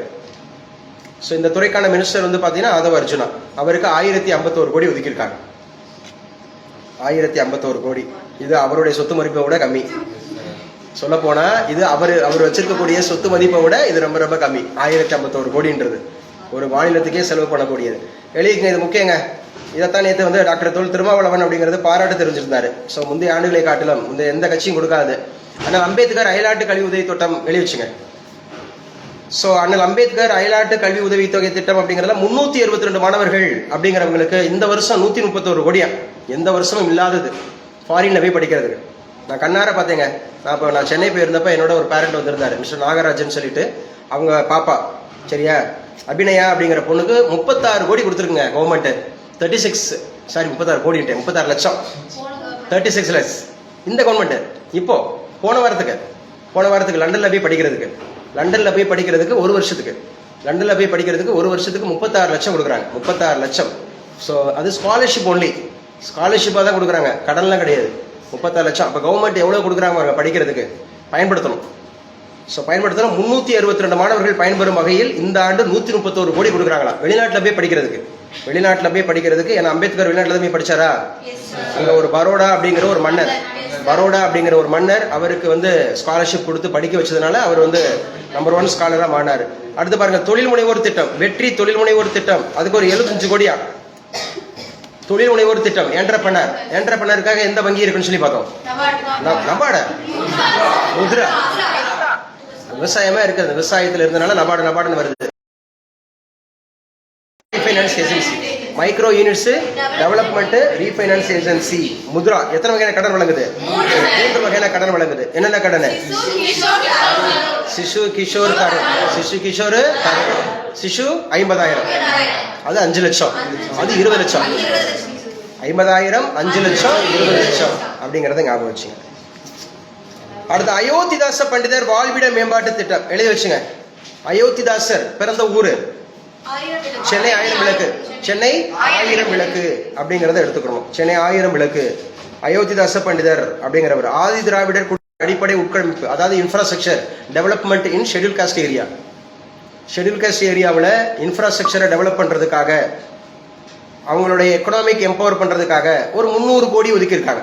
300 crores. அவங்களை எக்கனாமிக் எம்பவர் பண்றதுக்காக 300 crores.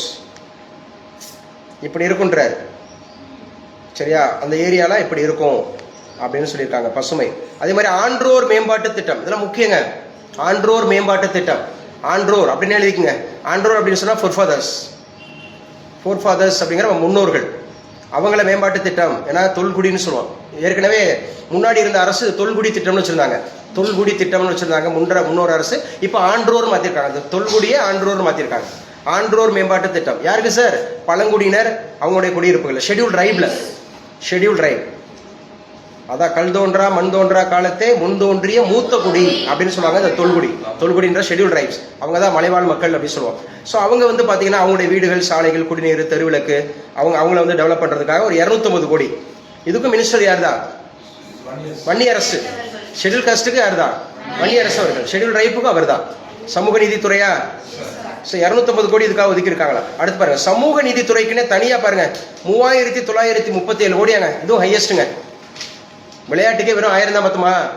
விளையாட்டுக்கு 1000 தான் பார்த்தோம். ஆனா சமூக நீதித்துறை, சோசியல் ஜஸ்டிஸ் யாருங்க அவரு? மிஸ்டர் வன்னியரசு. அவர் எந்த கட்சிங்க? விடுதலை சிறுத்தைகள் கட்சி. எந்த ஊருங்க? அவர் திண்டிவனம் அப்படிங்கிற தொகுதியிலிருந்து தேர்ந்தெடுக்கப்பட்டார். 3937 கோடி ரூபாய் இதுக்காக ஒதுக்கப்பட்டிருக்கு அப்படிங்கறத ஞாபகம் வச்சுங்க. அனைவருக்கும் சம வாய்ப்பு, ஈக்குவல் அப்படிங்கிற மாதிரி வந்து பாத்தீங்கன்னா ஈக்குவாலிட்டி ஃபார் ஆல். 69% இடஒதுக்கீடுன்றது கம்பல்சரி இருக்கும் அப்படின்னு மாதிரி சொல்றாங்க.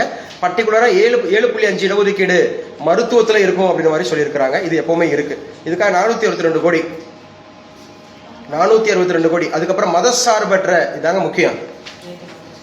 இதுதான் இப்ப எல்லாரும் அவர் முன்னாடி வரைக்கும் விஜய்னு சொன்னவர் இப்ப ஜோசப் விஜய்னு சொல்றாரு அப்படின்னு சொன்னாங்க. ஸோ அதுக்கு என்ன பண்றாங்கன்னா ஹஜ் பயணம் மேற்கொள்றதுக்காக எழுதி வச்சுங்க. 25,000 35,000 கொடுக்குறாங்களாம். 25,000 35,000, 10,000 இன்க்ரீஸ்டு. ஹஜ் பயணிகள். முஸ்லீம் மினிஸ்டர் எத்தனை பேருங்க இருக்காங்க? ஒரே ஆளா? 2 பேர் இருக்காங்க. பர்வேஸ் அப்படிங்கிறவர் டிவிகேல இருந்து இருக்காரு. ஷாஜஹான் இருக்காரு. ஷாஜஹான் அப்படிங்கிற சிறுபான்மை துறையில் இருக்காங்க. ஹஜ் பயணம் 25,000 35,000 உயர்த்திருக்காங்களா? அதுக்கப்புறம் எழுதி வச்சுங்க, கிறிஸ்தவ மற்றும் முஸ்லீம் அவங்களுடைய செல்ஃப் ஹெல்ப் குரூப்புக்கு, மகளிர் உதவும் சங்கங்களுக்கு 1.05 கோடியா. அப்புறம் கபர்ஸ்தான்கள் மற்றும் கல்லறை தோட்டங்களுக்கு அது ஒரு 34 கோடியா. கல்லறை தோட்டம், கபர்ஸ்தான் அப்படின்னா முஸ்லிம்ஸ்களுக்கு. சரியா? கபர்ஸ்தான்ன்றது அந்த கல்லறை, அவங்களோட பேரு கபர்ஸ்தான் அப்படி சொல்லுவோம். அதே மாதிரி சிறுபான்மையினரின் உரிமைகளையும் நலன்களையும் பாதுகாப்பதில் அரசு உறுதியாக இருக்கு. சரி, இந்த கோபுரத்தோட இது எந்த ஊர் கோபுரம்? வேளாங்கண்ணி. எந்த ஊருங்க? வேளாங்கண்ணி மாதா அப்படிங்கறது சொல்லுவாங்க. மாற்றுத்திறனாளிகள் துறைக்கு எழுதி வச்சுங்க. ஸோ மாற்றுத்திறனாளிகள் அப்படிங்கிற டிசேபிள்டுக்கு 1485 கோடி. 1485 மாற்றுத்திறனாளிகள். இந்த வந்துட்டாரு. அடுத்து தாய்மாமன் சீர். ஏன்னா அங்க தாய்மாமன் அப்படிங்கிற மோதிரம் கொடுத்தாருன்னா அப்ப அண்ணன் தானே. சீர் கொடுக்கும் போது அண்ணன், குழந்தை பிறந்த போது தாய்மாமே, மாமா வந்துடுறாரு. அண்ணனின் சீர். அண்ணனின் சீர்ன்றப்ப 8 கிராமாங்க. 8 கிராம் பிளஸ் ஒரு புடவை. 8 கிராம் தங்க நாணயம், ஒரு பட்டு புடவை.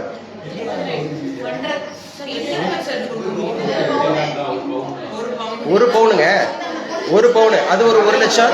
அது ஒரு 1 லட்சம் பிளஸ் பட்டு புடவை வந்து ஒரு 15,000 ரூபாய் இல்லை 10,000 ரூபாய். இதெல்லாம் ஹோல்ல வாங்கும்போது 5,000 வாங்கிடுவாங்க.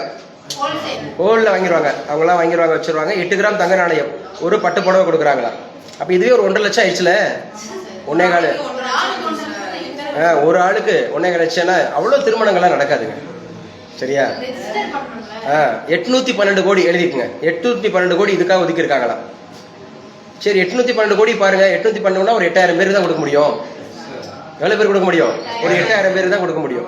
812 கோடியை கொடுத்தா ஒரு ஆளுக்கு 1 லட்சம் கொடுத்தா 8000 பேர் தான் கொடுக்க முடியும். காலை உணவு திட்டம் எழுதுங்க, முக்கியமானது. எத்தனை பள்ளிகள் சார்? இதுதான் முக்கியங்க.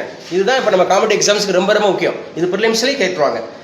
இல்லைங்க, 6 to 8 படிக்கிறவங்க மட்டுமே 15,414 பள்ளிகள் இருக்காங்க. 15,414 முக்கியம் முக்கியம் முக்கியம். 15,414 பள்ளிகள். இதைத்தான் கேட்டிருந்தான் காலேஜ் ப்ரொஃபஸர் எக்ஸாம்ஸ்ல கேட்டிருந்தாங்க. ஆனா மக்கள் வந்து காலை உணவு திட்டம்னா காலையில் வழங்கப்படுகிறது, இது காலையில் வந்து உணவு செல்லாமல் படிக்கக்கூடிய குழந்தைகளுக்கு இப்படி எழுதினா வார்டு போட்டுக்க மாட்டாங்க. அவங்க கேட்பாங்க எத்தனை பள்ளிகள்ல எந்த வகுப்புல இதனால எவ்வளவு செலவு, இதெல்லாம் கேட்டிருப்பாங்க. அதைத்தான் எழுதியிருக்கணும். 710 கோடியாங்க இதுக்காக. 710 crore. இது கண்டிப்பா கேட்பாங்க. காமராஜர் காலை உணவு திட்டம் 6ஆம் வகுப்பு 8ஆம் வகுப்பு மாணவர்களுக்கு விரிவாக்கி இருக்கிறாங்க. முன்னாடி 1 to 5 தான் இருந்துச்சு. முன்னாடி 1 to 5 இருந்துச்சு. இப்ப 8ஆம் வகுப்பு வரைக்கும் ஆன்லைன்ல கிளாஸ் போயிட்டு இருக்குல்ல. முதலமைச்சர் தெரியுறாரா? 6 to 8ஆம் வகுப்பு 15,414 பள்ளிகள். இதனால 15.14 லட்சம் மாணவர்கள். எஸ் பாருங்க, 15,000. அப்போ ஒரு 15,000 பள்ளி அப்படிங்கிற போது 15 லட்சம் மாணவர்கள் இருக்காங்க. 15,000 பள்ளி 15 லட்சம். கரெக்டா? 15,000 பள்ளி 15 லட்சம் அப்படிங்கிறது. அப்ப 710 கோடி இதுக்காக ஒதுக்கி இருக்காங்க. எந்த திட்டம்? காலை உணவு திட்டம். நல்லா பேசுங்க. காமராஜர் காலை உணவு திட்டம். காமராஜர் காலை உணவு திட்டம். இந்த பையன் இவ்வளவு பரிதாபம் பார்க்கறது ஏன் இல்லையோ? அவன் வந்து நல்லா பாக்குறான், இவன் வந்து கொஞ்சம். ஆனா இது உண்மையான படமா இருக்குமோ? அதனாலதான் எதேச்சியா இருக்கு. சாப்பிடும் போது எடுத்திருக்காங்க. அவன் பயந்துட்டான், ஏதோ போட்டோ எடுத்திருக்காங்கன்னு சொல்லி பயந்துட்டேன் நினைக்கிறேன். ஸோ அடுத்து எழுதிங்க, இந்த திட்டம் என்ன சார் அப்படின்னு சொன்னா முதியோர் இல்லங்கள். இதுக்கு பேர் மத்தலையா? வெற்றி முதியோர் இல்லைன்னா எழுதி வச்சுங்க. முதியோர் இல்லங்கள் மட்டும் தான் போட்டிருக்காங்க பேரு. 12 மாவட்டங்கள்ல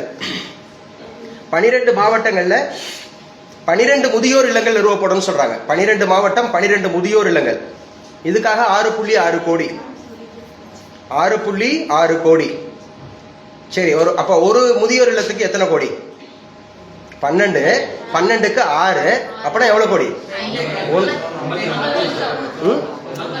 55 லட்சமா? நல்லா கவனிப்பா.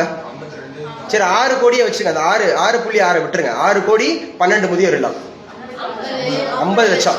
எத்தனை லட்சம்? 50 லட்சம். ஆவரேஜா எஸ். அப்ப எத்தனை மாவட்டங்கள்ல? 12 மாவட்டங்கள்ல. அப்ப என்ன பண்ணிருப்பாங்கன்னா அதை சர்வே பண்ணிருப்பாங்க. இந்த ஊர்ல தான் அதிக முதியோர்கள் இருக்காங்கன்னு பார்த்திருப்பாங்க. அப்ப 12 மூத்த குடிமக்கள் எழுதி வச்சுங்க. மூத்த குடிமக்கள் அப்படிங்கிற சீனியர் சிட்டிசன்ஸுக்கு.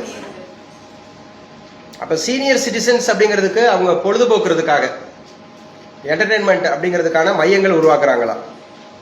லைப்ரரி உருவாக்குறாங்க, செஸ் உருவாக்குறாங்க. இதெல்லாம் பாத்தீங்க அப்படின்னு சொன்னா முதற்கட்டமாக 5 மாவட்டங்கள் நிறுவப்படும். முதற்கட்டமாக 5 மாவட்டங்கள்ல நூலகம் உருவாக்குறாங்களா, யோகா தியானம் இந்த மாதிரி. அங்கன்வாடி எழுதிக்குங்க.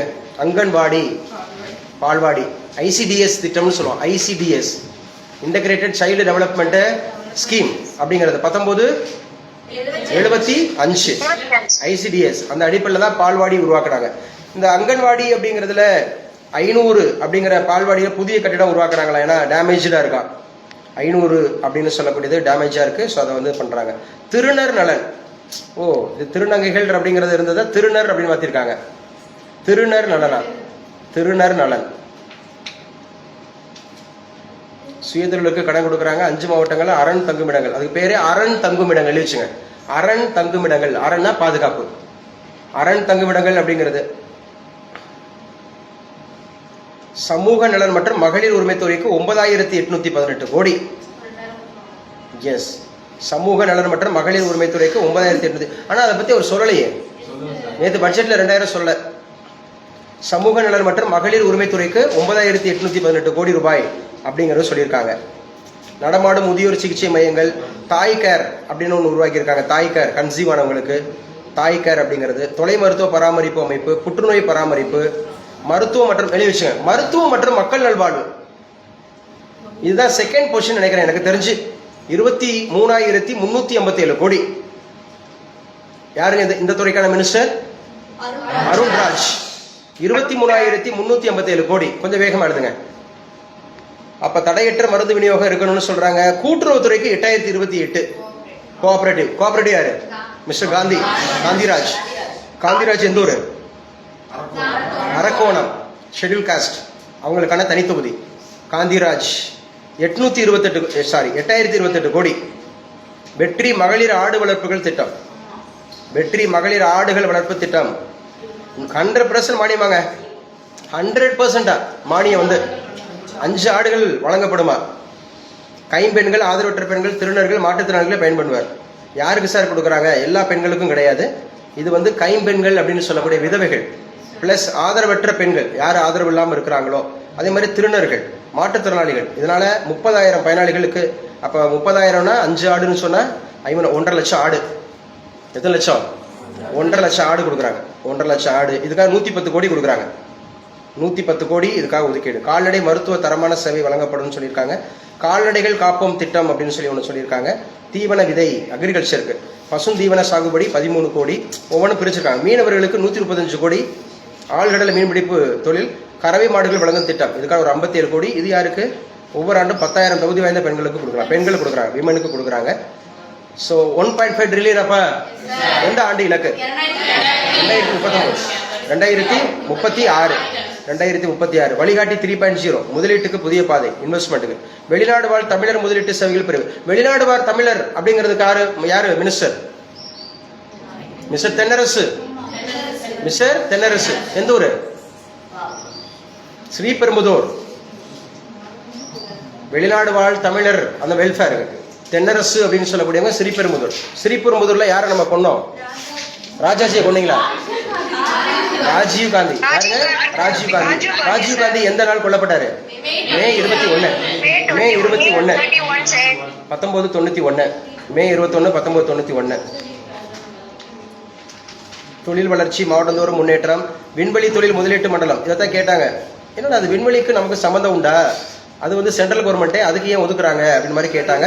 ஏன்னா நம்ம எஸ் எழுதி வச்சுக்கோங்க. இல்லை குலசேகரப்பட்டினதால அதுக்கு பணம் செலவழிக்கிறது வந்து இஸ்ரோ தான். அது வந்து சென்ட்ரல் கவர்மெண்ட் ப்ராஜெக்ட்ல தான் வருது. விண்வெளி ஆராய்ச்சின்றதெல்லாம் சென்ட்ரல் கவர்மெண்ட், அது பியூரா எழுதி வச்சுக்கோங்க. ஆனால் நம்ம சப்போர்ட் பண்றோம், எழுதி வச்சுக்கோங்க.